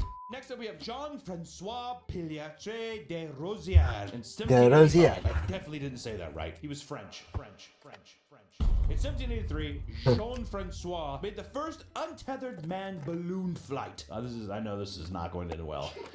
In 1783, a man named Jean-Francois did the first untethered manned balloon flight. He made multiple successful flights and even took the skies in front of the French king, which made him a major celebrity in France and inspired others to want to come up with ways to fly longer distances. All right, I thought it was a one and done deal, but no, he's had his time. But tragically, in 1785, he made history again, credited as the first known air crash fatality. Jean-Francois crashed his invention, the Rosière balloon, on June 15, 1785, while trying to cross the English Channel. Damn, fucking France to the English Channel. It's not like the longest thing, but by balloon? You have to have balls. Also, how weird would that look? As an upshot, the modern hot air balloon, which uses a combination of hot air and helium, is named the Rosière balloon in his honor. It continues to be used today. How sweet. He was the first guy to do it, and the first one to die. That is funny. Next up, we have Robert Cocking, 1837. Robert Cocking. He was a 61-year-old British watercolor artist, and after seeing the first parachute jump in England in 1802, he felt inspired to improve on the design. A bit narcissistic. All right, there's your downfall. The parachute design used an inverted cone, 107 feet in circumference, connected by 3 hoops. Look at that. Robert Cocking in watercolor form. Who commissioned this watercolor? He's flying, and then we're going to see him. He's going to be dying. Yeah, he's falling to earth. Great build on him, though. My God. You know what it kind of looks like is the flying saucer in Up. Or did you say Up? I meant Nope. He was not a professional scientist and had no parachuting experience. Attaboy, Cocking, attaboy. On July 24th, 1837, Cocking died testing a homemade parachute. He failed to include the weight of the parachute in his calculations, thus he fell too quickly. Oh, that is tragic. Cocking was instantly killed in the crash. Tests carried out by John Wise showed that Cocking's design would have worked if it was better constructed and larger. That is tragic. Someone had to have been there to see that, right? There was a crowd of people watching him, and he's just like, here I go, and just like... After Cocking's death, parachuting became unpopular. Oh, really? And mostly seen in carnival and circus acts until the late 19th century. I kind of think parachuting should still be unpopular. The fact that if you fold the parachute wrong, you're dead. Too much responsibility. Especially it's like families own that shit. Kids fold the things and put the backpacks in it. Isn't that weird? But of course, it's nothing compared to William Bullock in 1867. He was an American. He's one of us. Mr. Bullock's invention was the Webb Rotary Press. It was a huge advancement to the publishing industry. That's good again, dude. William Bullock in 1867. He was an American. He's one of us. Cheeseburgers, guns, and eagle. rotary press. It was a huge advancement to the publishing industry at the time Wonder in if the Eagles won, 1863. dude. Its design I don't was know an who they improvement played. on Richard March Rowe's original press created 20 years earlier. The main difference was that this printing press self-adjusted and automatically loaded large amounts of paper into rollers. Ooh, baby. In 1867, Bullock was installing one for the Philadelphia Public Ledger newspaper when his leg got jammed in the machine. Oh, God. Ooh. The injury he suffered there led to Oh. gangrene, and Bullock died during his amputation Gangrene. operation. Man, I'll tell you what, getting a fucking leg amputated in the 1800s, especially in America, holy shit. Motherfuckers did not wash their hands back then, all right? Man, what a pathetic way to die, too. That's just so sad. Oh, got my leg jammed, and then he's like, all right. Oh, hurts, Eagles beat the I'm gonna lose Vikings. my leg. Okay, and he gets fucking gangrene. Absolutely brutal. Barely We beat leave them. the 1800s with Otto Lilienthal in Cowboys 1896. If this motherfucker beat dies from flying Commanders. Again, I'm going to... Colts beat Chargers. He was a German inventor known as the Flying Man. Ooh, the Associated Chiefs with- destroyed the with, Raiders. the fucking Wano. He painstakingly studied the wings of a white storm. Falcons and 49ers is on right now. Nobody wants to watch those shitty teams. He had over 2,000 successful flights. No wonder he was labeled the Flying Man. Good lord. In 1893, Otto flew for a record-breaking distance of 250 meters. And in 1896, while flying to break his own record, Lilienthal fell over 50 feet from the air to his death. Breaking his neck, he was rushed to the hospital where he died shortly after. And his famous last words were, "Sacrifices must be made." That is fucking awesome. And with a broken neck too. His like neck's all bent up and he's like, "Sacrifices must be made." And he's like, oh shit. With his inventions and studies, he pioneered the aerodynamic phenomenon known as the heavier than air flight, which led to the conception of the fixed winged aircraft. Heavier than Unlike air. Icarus, Otto knew what he was doing, and he is widely remembered as the father of flight, and is credited by the Wright brothers' main inspiration. This is probably the only positive one so far. Sacrifices must be made. Sacrifice. Unschensplach. It's me trying to speak German. In respect, of course. It doesn't matter. Franz Reichelt in 1912. I love that we're getting pictures now. This dude looks like a vampire hunter. That is a crisp photo for 1912. Known as the Flying Tailor. Here we go again.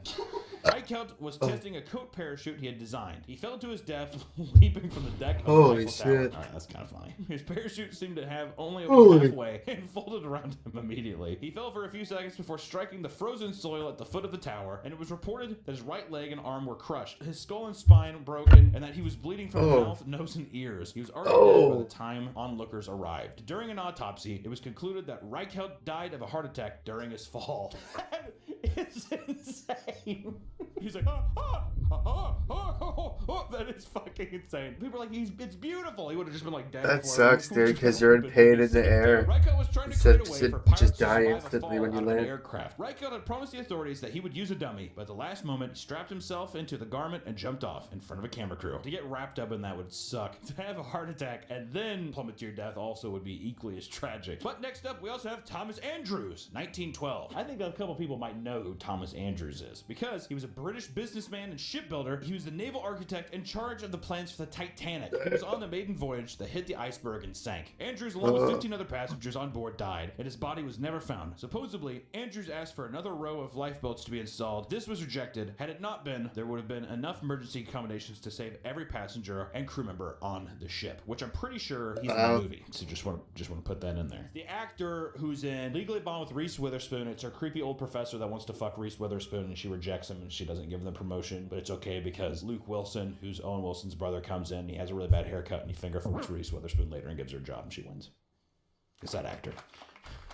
Next up, Francis Edgar Stanley, 1918. He was an American businessman and co-founder of Stanley Motor Carriage Company. Nice. Did I miss just the phrase carriage? It's a motor carriage. He was in business with his twin brother, Freeland Oscar Stanley. And after selling their photography business for $500,000, they started a steam car manufacturing company. They founded in 1897 and built a car that same year, and it became a hit among with wealthy automobile enthusiasts. In 1906, their steam car, the Rocket, broke the land Fastest speed car in the record, world. reaching the speed of 127 miles per hour, which is what a 2006 Honda Civic could do today. But it is very impressive still for back then. Put up a picture of a car that can do Yeah. that. We've come a long way. And in 1918, though, Francis was killed while driving a Stanley Steamer automobile. He drove his car into a wood pile after attempting to avoid farm wagons traveling side by side on the road. I started laughing there, but it was just because it's kind of goofy. And I picture like old-timey sounds like, he's like, get your wagons out of the way! What? Like with their horses? You think he's going 127? I don't. Yeah, I bet you he was going 35 miles an hour and still he was like, Speed wobbles. No!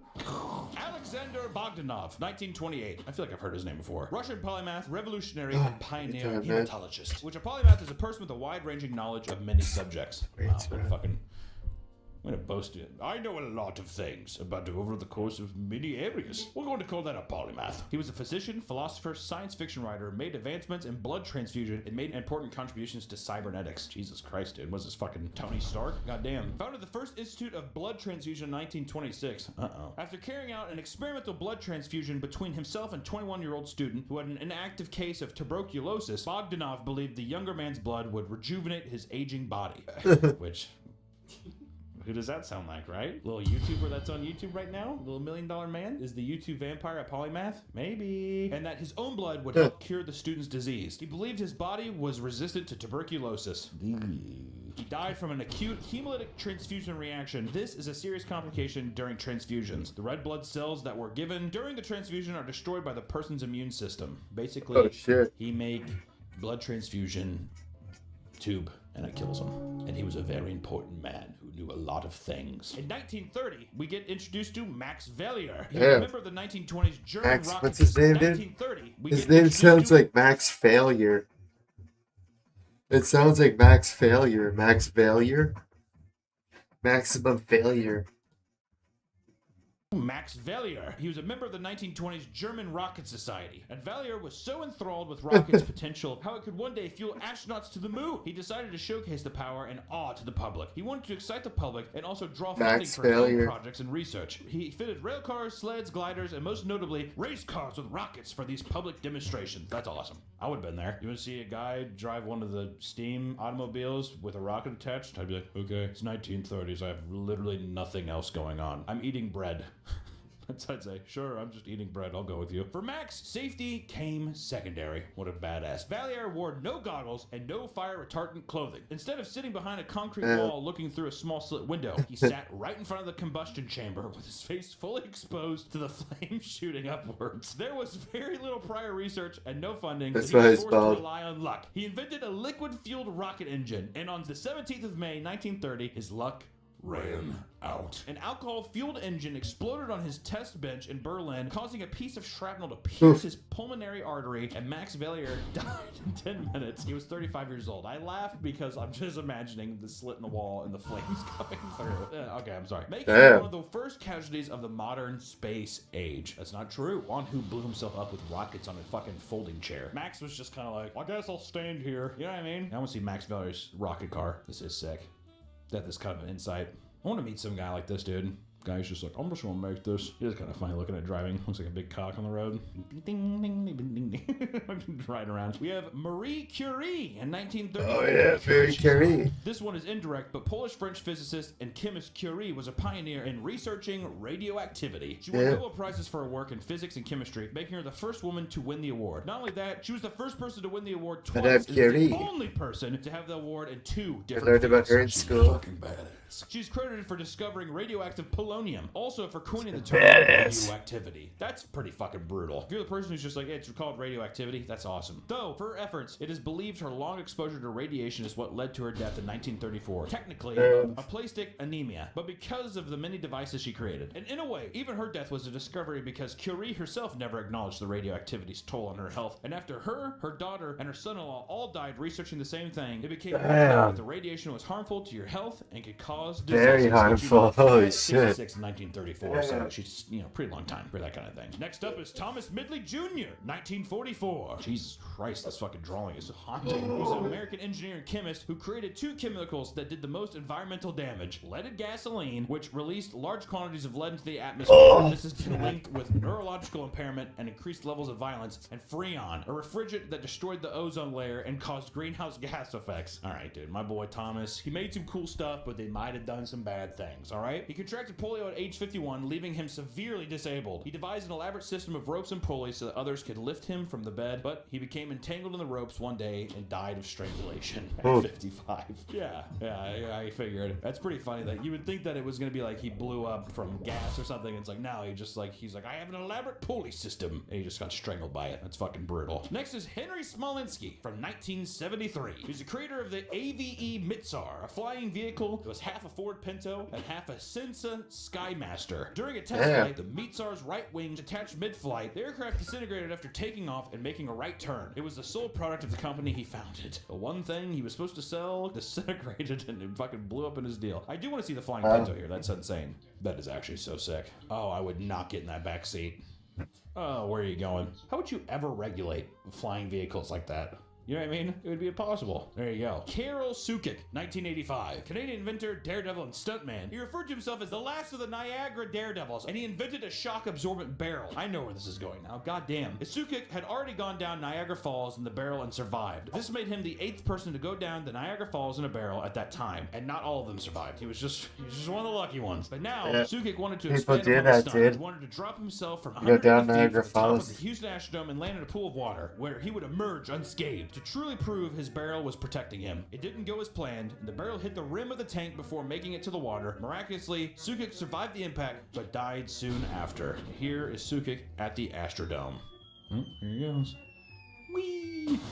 Well, that's a bummer. That'd be pretty fucked up too, because you can't even see when you're falling. You know what I mean? Next up, we have probably one of the greatest legends to ever live on this earth, and that's Marvin. They should have made the Haymeyer, fucking pool 2004. bigger. Why is it Marvin just in the Haymeyer was back an of a American fucking automobile truck? muffler repair shop owner. Holy professional shit, they're lucky author. they He hit the became fucking disgruntled after ground. multiple back and forths of zoning rights, sewage line discussions, and plans to build a concrete plant next to his shop. His anger continued to manifest. He modified a bulldozer with firearms and armor composed of cement and steel before embarking on the Killdozer rampage as revenge against his city, which was in Colorado, by the way. The Killdozer had 3 gun ports, fitted for a 50 caliber rifle and a 308 caliber semi-automatic rifle and a 22 caliber rifle, all fitted with a 1/2-inch steel plate. Haymeyer unalived himself after his vehicle became lodged inside the basement of a building he attempted to demolish. As Haymeyer had no way of exiting the Killdozer after sealing himself in, the authorities have speculated that the unaliving was an inherent feature of the vehicle's design. Once he tipped that lid shut, he knew he wasn't getting out. And inside the tank also had AC, 3 handguns, and enough food and water to last a week. The Killdozer rampage did over $7 million in damages to the city. The attack lasted 2 hours and 7 minutes, damaging 13 buildings, 11 of which were occupied until moments before their destruction. Many town records and archives were destroyed along with the town hall. No one except Haymeyer was injured during the incident. The man was not having it, is all I gotta say. And in a way, you know what? He's like a bit of a vigilante. Only the people that fucked him over got their shit destroyed, alright? And to be fair, a 50 caliber gun is a bit excessive. Marv, I don't think anybody deserved to die, but I do think it's funny that he destroyed all their businesses. I just wanted to say that. Next up, we have Luis Jimenez from 2006. He was an American sculptor and graphic artist. Jimenez had a string of bad luck that eventually accumulated in his death. As a child, his eye was shot by a BB gun. Surgeries corrected his vision, but migraines later in life led him to get a glass eye. Jimenez was an art teacher at a junior high school and got into a car accident that left him temporarily paralyzed from the chest down. In his later years, he had a heart attack and required a hand surgery. But on June 13th, 2006, a large piece of his 32-foot high art piece, which was a blue Mustang, came loose, fell, severing an artery in his leg. The sculpture was later finished after his death and delivered to the Denver Does that mean his International arms Airport, work? which is like a really popular thing now, which is also associated with the Denver airport having all kinds of weird stuff going on. And now even the blue Mustang itself is kind of like an art. Your arms are on your shoulders, right? We might do a video on the Denver airport, but there's some freaky shit going on there. All right, just want to say that. Next up, we have Jim Heselden, 2010. My God.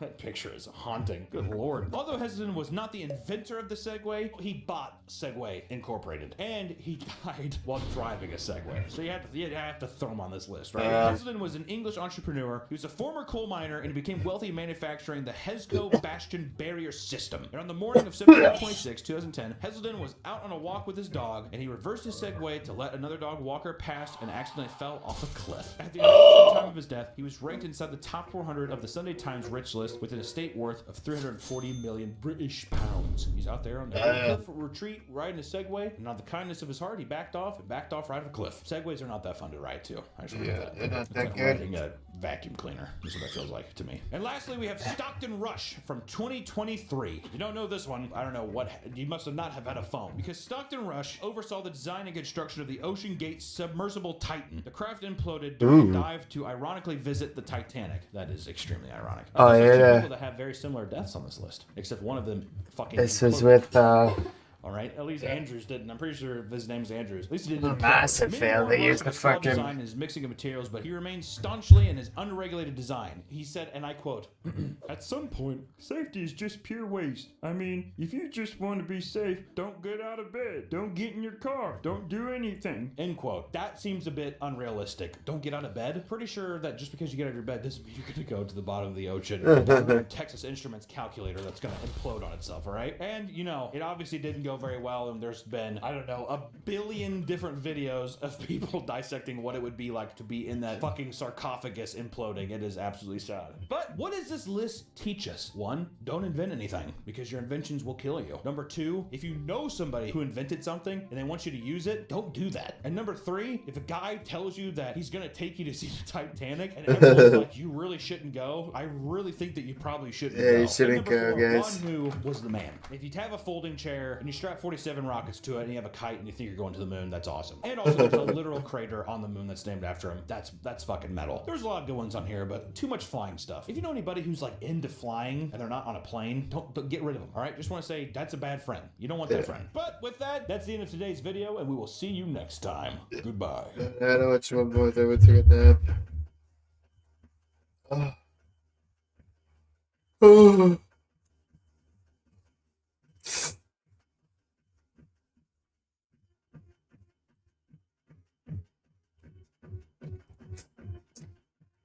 Maybe watch this one. Check some more videos. My nose is even working. I gotta breathe through my mouth. Oh.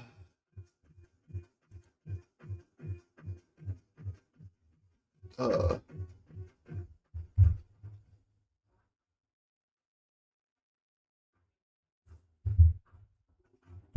Oh.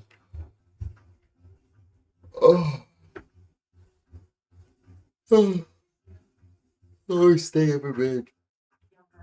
The Horrors of Goodwill. But Goodwill is good.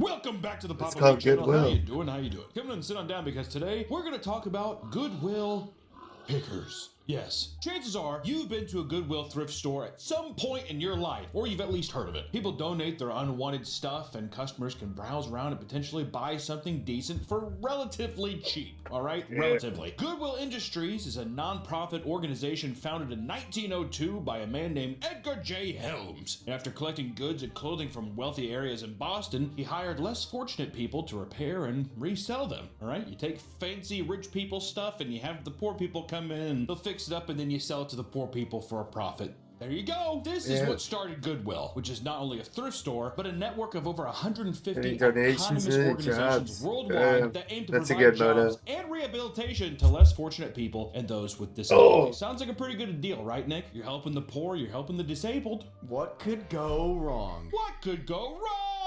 While this company came from humble beginnings, it was evolved into something much more chaotic and dangerous. So today, we're going to look into Goodwill's shady business practices, as well as the never-ending war zone created by the obsessive Goodwill shoppers. And let me tell you, there are some obsessive shoppers out there, all right? Goodwill, despite seeming endlessly charitable, is not without its controversies. Like with everything, you're going to have a little something shady, but Goodwill just, it goes off and it says, you know what, we're a charity, we're a non-profit, and that's where this thing gets a little dicey, in my opinion. Goodwill uses a large percentage of the revenue to fund training programs for those that struggle to find work, which is a good thing. They also pay enormous salaries to those running each individual organization, and some CEOs, like Stephen Loughborough, received over $904,000 in 2022 alone. This is a non-profit. It's a non-profit organization. Yeah, right? it's non-profit, It's a job man. that he's running. Nick, what do you think? Do you think that somebody in a non-profit should be allocating those funds, or does it seem like a Ponzi scheme to just be like, we'll take a large portion, but then we pay our little crew handsomely? Is that fair or unfair? I think it's unfair. I think if you're a non-profit, just like the Hank Hill episode, remember when they freaked out? Non-profit. We made profit! While it's common for nonprofit organizations to pay their higher-ups good salaries, they are typically scaled down from traditional for-profit businesses for the sake of public perception because, once again, for-profit is different than nonprofit. Our company's not supposed to make money. We're supposed to take everything that we make and give it back to whatever organization. For these people, the people that can't find work, people with disabilities, that kind of stuff. That's the code. At the same time, if I can get a Chris Mill off the top of it, why not? Part of why Goodwill customers are still critical of this, however, is due to their belief that disabled workers are exploited by the nonprofit. Okay. Due to a loophole in the Fair Labor Standards Act, Goodwill is able to get away with paying those with disabilities less than a minimum wage. At least they got a job. You found work, but at what cost? This has been reoccurring issues with Goodwill for several years, with reports even in 2011 showing that some were being paid as little as 22 cents an hour. What the fuck? China? Is this China? What are we supposed to pay? And the CEO's making It's like a 900K regular a year. employee just like putting stuff on a shelf. At our college, He works for a week, I he just forget gets what they're called, $5 but they were disabled in people America, working for like, the what the fuck? college. They pay them based on like the output because they're like, oh, you only You stacked. did nothing. At that point, if you're paying somebody 22 cents, is it just to give them like a place to be? And if that's the case, then why even pay them? It's like a sense of purpose. It's like giving like a child. When my mom used to work for this lawyer, he couldn't see at all, but my mom would hand him blank checks to sign to feel like he's still doing work. So it's kind of like that. Here we go. A big, important check signed off. And she even gave him like a crayon, a crown. But this pen smells weird. That's fine. It's like a coloring book. He's just like, all right, here I am filling out these checks for my important business. In 2019, due to a minimum wage increase, a branch of Goodwill Industries in Springfield sent letters to a dozen disabled workers that were part of the Job Skills program. They were told they were fired until rescinding their decision and apologizing due to the vicious pushback. What am I supposed to do? Pay these freaks?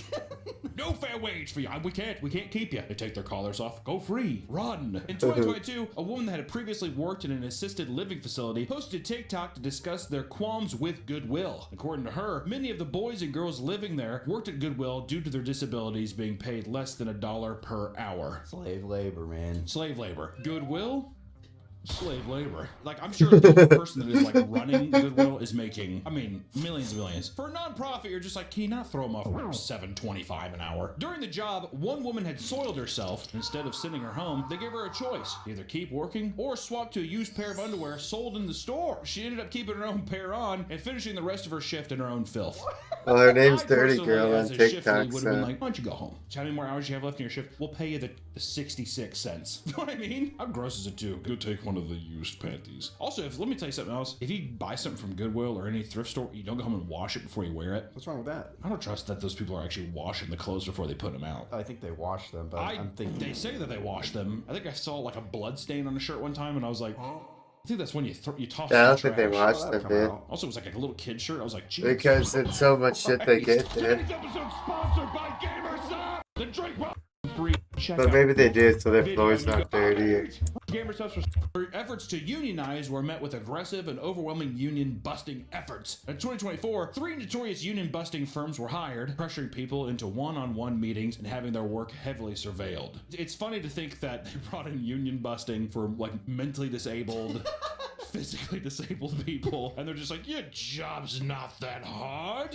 What the fuck are you talking about? And this is far from the only controversy that they've had. In 2017, in Sacramento, Goodwill was fined over $100,000 from safety violations that led to a 26-year-old dock worker being crushed to death by heavy machinery. A truck driver accidentally released a cable holding a trash bin, which had fallen on a worker named Abraham Garza. His skull was pinned between the bin and the trash compactor, killing him soon after. David Goody, who witnessed the tragic accident, was blamed for his death due to supposed negligence, despite warning them on multiple occasions about the company's inadequate training and potential safety hazards. He's like, I don't know how to operate this. What am I supposed to do?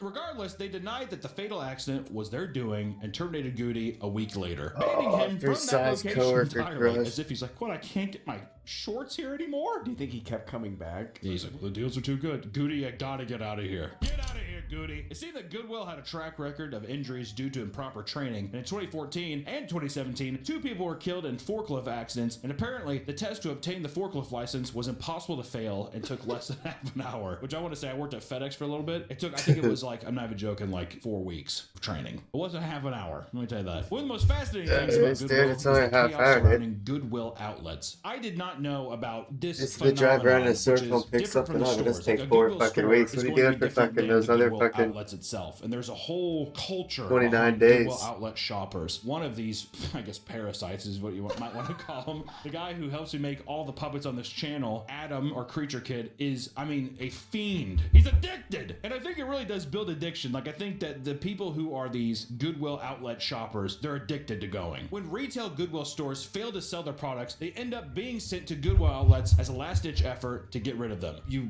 throw your unused shit into one of the Goodwill donation bins. From there, they're sorted, they go to a store, and if it doesn't sell at the store, it goes back here. Sometimes, too, if there's excess overflow, they'll just go straight to the outlets. And if it doesn't sell at the outlet, it's going into a landfill. Other items include those that are in poor condition and not deemed fit to sell at traditional retailers. I don't really know the process of how they actually go through and sift through stuff, but just know that the Goodwill outlet, it has everything. Everything you could ever want is in this outlet. It's insane. The outlets, Let's see what he got there. Let's see that haul. it has everything. Everything you I haven't seen like a day at Goodwill outlet. Paid $30 out the door.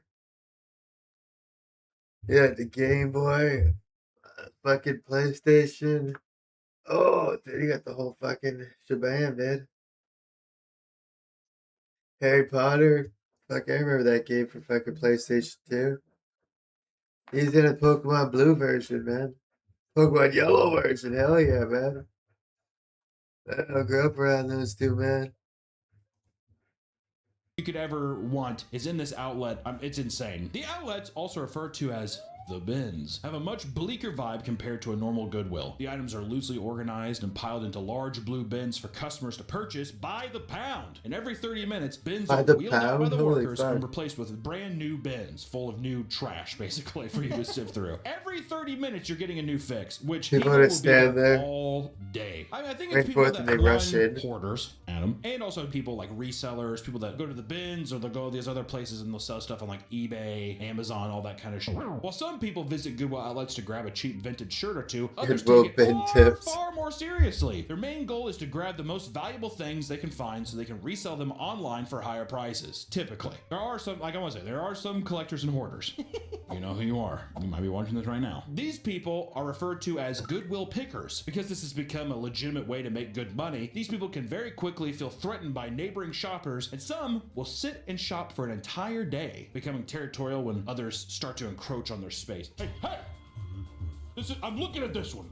Get out! And they have to box them out and that kind of stuff. Start with people's money, dude. They're so desperate to resell an item that looks valuable that they will sometimes pay people directly in order to transfer it over to their cart. This means they're willing to pay people to have something that still needs to be paid for inside the store. There are many stores of people stumbling across cold hard cash within these bins, like a woman who found $2,000 inside of a dirty jacket, or another customer finding $40,000 hidden inside of a used couch. That's grandma's little nest egg. I mean, how crazy is that? But you hear these stories, and of course people, they'll look through everything. I mean, spend meticulous hours digging through stuff in hopes of finding that. I mean, I would buy a couch, stab it open, and be like, at what point is it, it's worth it? Many bin shoppers advise people to check all the pockets of certain garments, as there's good chance that you might find hidden treasures. Because there's an unlimited potential for big finds like this, shoppers revert to their base instincts, doing whatever they can to survive in an environment reminiscent of the ruthless animal kingdom. Right? We're basically calling them like gorillas. We're calling them cavemen, I think is what we're saying. Hordes of people wait behind the doors until the very second they open. That's right to the bits. Like pigs to a bright bricks and flip one. Some stores have shoppers that are so feral that the staff has to scream, push, and shove in order to get them behind the designated line as they begin the next rotation of bins and items. Back! like, crawling over. I want to look at that purse. I want to look at that purse. I like to think that the Goodwill, like the staff too, has like batons and.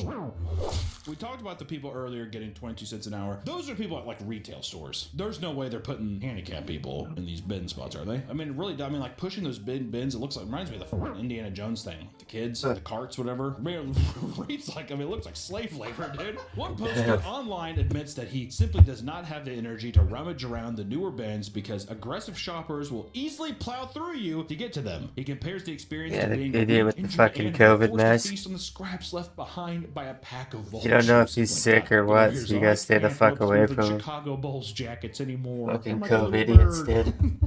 He also vents about t-shirt bros, referring to vintage shirt-loving people between 18 to 30 that seem to travel in packs, which is true. That's like a huge thing online of people going and like the garage sales and all kinds of stuff for vintage clothing nowadays. You know, it's just like a popular way to resell stuff online. And also, Hype Beast. Shopping alongside crowds like this often results in physical harm, something that online communities can endlessly attest to. And according to one man, an entire printer was thrown at him out of nowhere from an aggressive shopper. Some have even posted pictures of their injuries, like the woman who specifically shopped at the outlets with her mother in order to act as her bodyguard and protect her from overly aggressive shoppers. And one day, a woman purposely pushed a cart towards her, smashing it into her shin so badly that she almost threw up from the pain. She ended up giving up on returning ever again due to the fear of getting injured. Listen, dude, don't hate the players, hate the game. Right? One disgruntled shopper explains how she was bitten by a crazy woman who wanted her to Crazy move away bitch from an bite item me she on the was arm. reaching for. It's not uncommon for outlet shoppers to be threatened or attacked with blades either.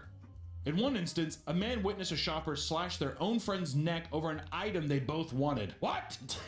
Another shopper saw a man sprinting around the store, swinging a machete at people. He had to be tackled by guards or removed from the store.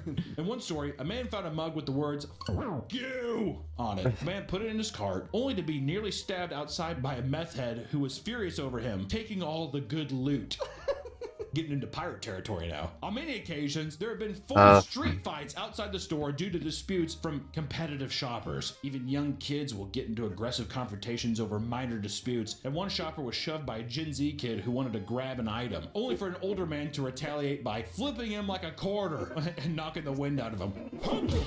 People that are experienced Goodwill pickers know that it's important to bring a large blanket or other type of material to cover the items in the cart when they step away to dig into they the got bins. it. Otherwise, you can run the risk of a People are shopper going seeing fucking- your haul and stealing from your cart when your back is turned. I bet you there's shoppers that bring baby diapers. They're wearing diapers. Some people will even shamelessly engage in a tug of war with a complete stranger for a garment if it is potentially worth anything, either to them or monetarily. Stealing is a rampant issue to the point where some people will crowd around the exits just to swipe things out of your hands. Like how the people are like, the Goodwill staff are like, "Whoa, what can we do? They're here to stay." Things can escalate even further when shoppers encounter organized groups of people that show up with the goal of dominating the entire store. This is detailed in a wild story by an outlet shopper. They were delighted to find a selection of designer products in the bins right for the taking. Oh, out of nowhere, 5 or 6 overweight women entered the store. Overweight women? 5 or 6 overweight women enter the store alongside a man that supposedly, this is what they're reporting, he reeked of. They started targeting random groups of people and harassing them. The shopper even overheard the smelly ringleader directing the large woman to shove older people out of the way. Ew. Falls over. Their goal was to intimidate the more reserved people so nobody would That's a their gang of items they bad wanted. chicks When there. someone tried to approach them, they seemingly pretended to be deaf and started acting confused about what was going on around them. Are you holding me? Yeah, you probably could do without that, but shoppers aren't even allowed to film inside the store. People suspect that it's not just to preserve people's privacy, but to persuade people not to show just how chaotic the outlets on a day-to-day basis are. Also, I think too, because there's so much broken glass, there's illegal shit you could find, all kinds of stuff. I think that if you were able What is it there? because there's so much broken glass, there's illegal shit. Someone's going some free drug that came out today. Saw a cool looking old woman. Old one, toolbox found this top pan. They referred to the death of patient in front of me. I mean, I opened the box and it's right there. You think someone would look inside before putting it on the floor to sell? You could find all kinds of stuff. I think And that in if you were front of me, able to dude, report it's an stuff and you upgrade. were able to do that, I think that there's more legal cases that could show up as Oh, well. it's a You could fucking- game on looks like a glass, and you could Viagra. find No, drugs. Viagra's I a know different one of shit. I think Adam or Mariah, she found a gun. Some people will Oh, sneak shit, in that'd be cameras a to make sick videos flip. showcasing the life of a Goodwill reseller. But not all the people at a Goodwill outlet are aggressive. And in fact, some are just straight up odd. There are people that would enter the store specifically to pick up and smell the dirty underwear, having zero intention to Ew. actually buy any of the products. One man in particular made people so uncomfortable that he was banned from the store. That's fucked up. No, it's not. To go in there and be like, He's not hurting oh, anyone. yes, you are. He's what? Like, in a way, he's hard, for sure. There's no way he's like, oh, I mean, like, come on. He's probably like, oh, of course you'd be like, oh, come on. You can't smell some used panties? He's like, uh-oh, period panties. Puts it over his head. Walk around. He's like, they call him Frankenstein. The frigate shopper recounted a man that would show up just to sniff the used bedding and furiously masturbate on them almost every night. How about that one, Nick? How about that one? That's different. Well, If you're masturbating, that's different. what do you think? The guy's going, he is hard. Does it not make you uncomfortable that a guy is hard, actively hard? If I told you right now when I was recording, I'm like, I record only when I'm hard. That's fine. That'd be a workplace. If that's We need to put a curtain on your door. I'll or stream something. when I'm There hard. needs- You need a lock on your door. How many people, like when you go to Costco, how many people you think are hard? I would assume not a lot. But they're out there. Every to time roam I stream, free. I'm hard. Let me tell you the difference is this. If you went to Costco, if somebody went up to like a panty section, a guy, he had a Costco dog and he was eating his, Would is that something where you're like, well, that guy should probably not be doing that? Now. Well, okay. Well, now the puzzle's kind of created a bit of Oh, a picture for me. What are you talking about? In Costco, that's weird. I just feel like in the outlets. In the outlet, to it's me, trash. It's trash. But see, that's what makes it even weirder. Is that they're dirty clothes and he's going in and smelling them. That's what I'm saying. It's gonna be thrown away anyway. Who's buying used panties at the outlets? I'm not advocating that it's not trash. I'm just saying that a man going in there and only smelling panties, that's a character I probably wouldn't want around myself or anybody else. You've kind of changed my mind. Twisted my arm. Anyways, the guy who masturbates on beddings, on many occasions he would go until completion, only seeing him get chased out on one occasion by angry staff members. One time. Other times people are just like, okay, that's a hazard zone. Throw your jacket over that. See, that's a biohazard. Let's put a code on that aisle. Let's put a code and block that No aisle. reason other than to pee all over the items and leave right away. Holy shit, dude. What do you get out of that? Besides, I mean, don't get me wrong, it's a lay epic troll, but like what? It's like a dog. YouTube pranksters, dude. Because people shoot their loads on people, or they pee on people sometimes, and I think it's like a sexual thing too. To me, it's all sexual. One man attempted to Yeah, rob right, the it's a store with multiple sexual shirts, putting them dominance thing. all on at the same time. And a staff member watched him put on 13 shirts before trying to inconspicuously leave the store. I like how he's like walks in super skinny, walks out, and he's like, Do you think the staff member's like, I want to see how many shirts he can put on? 100%. When he was caught, he tried to play dumb until eventually giving up and taking off all the shirts, including the ones that belonged to him. He walked out of the store shirtless. I would too. I'd be like, I'm sorry, there you go. You guys can keep them, resell that one. My Tasmanian devil dressed up as Scarface shirt. You can keep that one. And according to one man, he saw a man buying a toilet seat with shit all over the bottom of it, holding it close while eating a donut. Even without the insane shoppers wreaking havoc, the outlet is plenty dangerous on its own. That's People often bullshit. wear They just sterile don't wear- gloves due to the potential to touch Sell drugs, that as broken shit. glass, or other disgusting substances. Pee, piss, whatever. Pee and piss are the same thing, but many have reported finding mice dead and alive deep inside the bins. And in one instance, a live baby bat crawled out from under a used couch. I thought I was going to say a live baby. I was really hoping it was just going to end on baby. If anything, fuck it, keep baby. According to another post, a shopper was bumped by a woman's cart only to have her hand slam into a broken glass and slice her thumb wide open. The shopper ran over to a first aid kit the staff had provided, only to find that it was completely empty. Because the items in the bins are not thoroughly checked, it can lead to some insane finds that can be extremely dangerous. One man opened a pocket knife that was covered in some sort of illicit substance that caused him to be high for several hours. Oh, is it a coke Nice, knife? dude.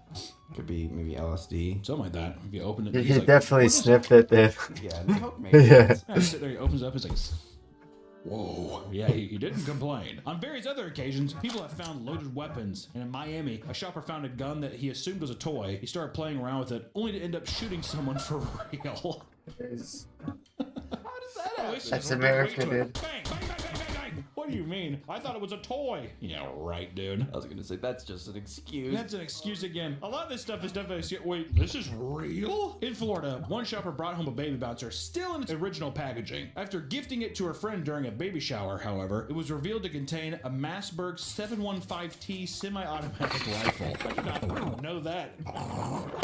You know what I mean? That's a good find, though. That's a huge find. Actually, can I get that back? It's my baby's now. At one person's Goodwill, he watched someone discover a flare gun in the bins. He immediately grabbed it, pointed it at a ceiling, and shot it without second thought. Oh shit, dude.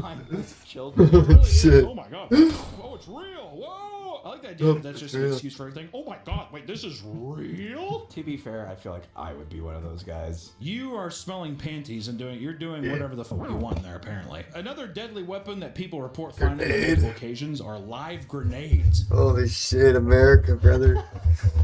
Only in America, dude. America and Afghanistan. After a World War II era grenade was found in the Oh bins. my That is god.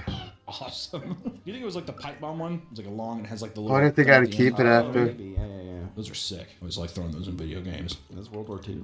I think They so. deactivated it. I don't know. Splitting hairs, dude. In Augusta, someone discovered a box containing military-grade grenades and mortars. A bomb squad had to come down to secure the items before they could potentially detonate. And there is no shortage of weird items that have been found at Goodwill outlets. People often find... Imagine hearing the call for that. Toys, like 30 Hey, we found a dildos, grenade in silicone the asses, and Goodwill blow-up bin. dolls. And some people have even found used condoms. Oh, man. Adult diapers, full diapers, and fresh turds have been reported as well. Other Yeah. strange finds consist of things like large glass jars filled with mercury, as well as bloody hospital gowns. Oh!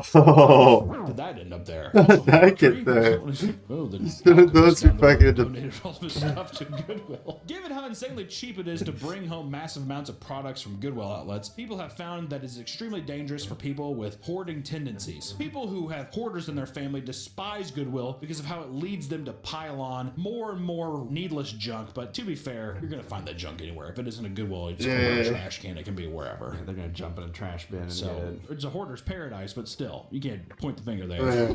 You know, and talking about this Goodwill outlet thing, I had to go look for myself. Is it as crazy as people make it out to be? These people online, this culture, is it as crazy as they say? Well, we had to go find out for ourselves and see if we could find some sick stuff. So let's go. Okay. We should leave $100 for them to fight.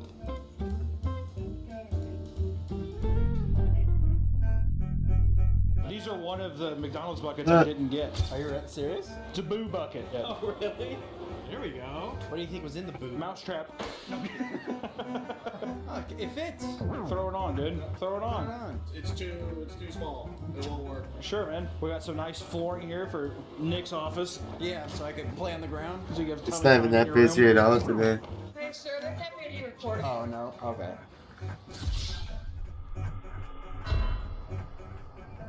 Hey everyone, this is Adam at Creature Kid, and today we're talking about the Goodwill bins. My favorite place to shop that I try to get everyone to go shop at. Hunter and Nick like to make fun of me about the Goodwill bins, but my love and passion for it is more of salvaging things that are moments away from being thrown away. Some of the things we found over the past couple days, this is a tiny beautiful silver-plated piece here. It is probably 1920s. We're gonna use it for a movie prop, so it's exactly what we need. This tiny little violin here is about as tiny as it can get. This is a perfect prop we're gonna use that only cost a couple dollars. If you know Pokemon, you know what that is. Shadowless Blastoise. At a perfect time, we were working on a project that was The Thing influenced. This was in a box of DVDs. It's Pro-Life, which is a horror movie, autographed by John Carpenter right there. One of the weirder things is a gold tooth in the bottom of a purse. You see it with the root still on it. This beautiful watercolor painting. I mean, look at that. Insane. The only thing written on it is a little cutout, Angels Cooking,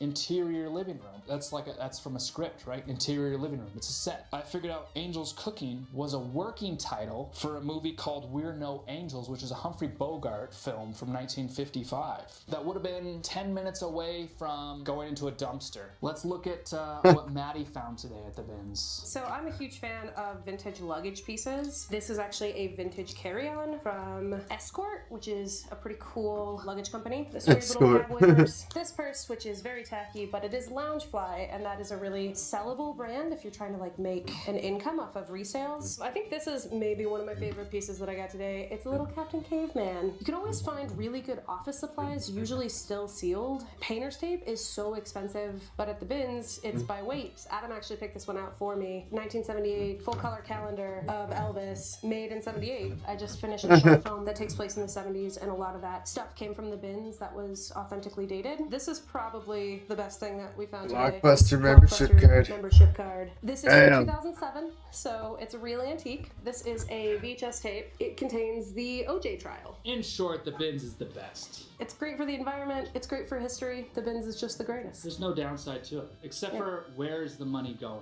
'Cause it's not going anywhere good, I'm sure. It's always fascinating to see just how quickly people let greed take over them when coming to the face-to-face with a good deal. Whether it's Black Friday deals or cheap used clothing, it seems to turn people into complete animals, Still going absolutely AFK. feral. As Oh, dangerous yeah. and insane as Goodwill outlets can get, people swear by them as a way to find hidden I'm going in the treasure and streets always come today, back anyways, for dude, more. after this If you're going show to attempt ends. visiting one of these stores, just make sure to do your research What's over and prepare now? for the worst. You never know if you'll end up being Oh, accidentally it's a good dosed by nap. a loose needle or find a live grenade. Or a baby. Or a baby.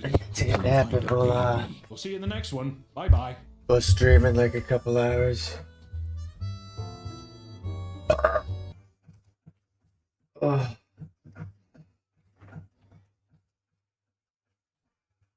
The hammock.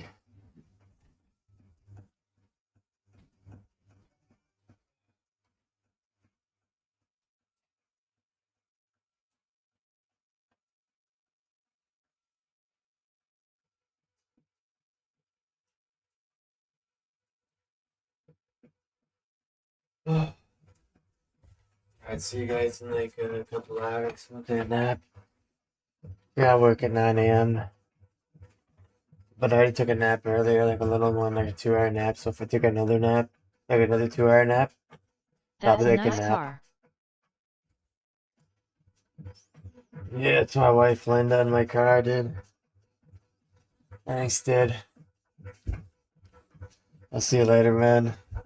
I'll stream later tonight. Just need another nap, dude. 2 half naps equal a whole nap. Because I'd rather stream at night, because that's when all my people are on. And RuneScape. It's funner at night. See you later, dog. Thanks for stopping by, dude. Oh.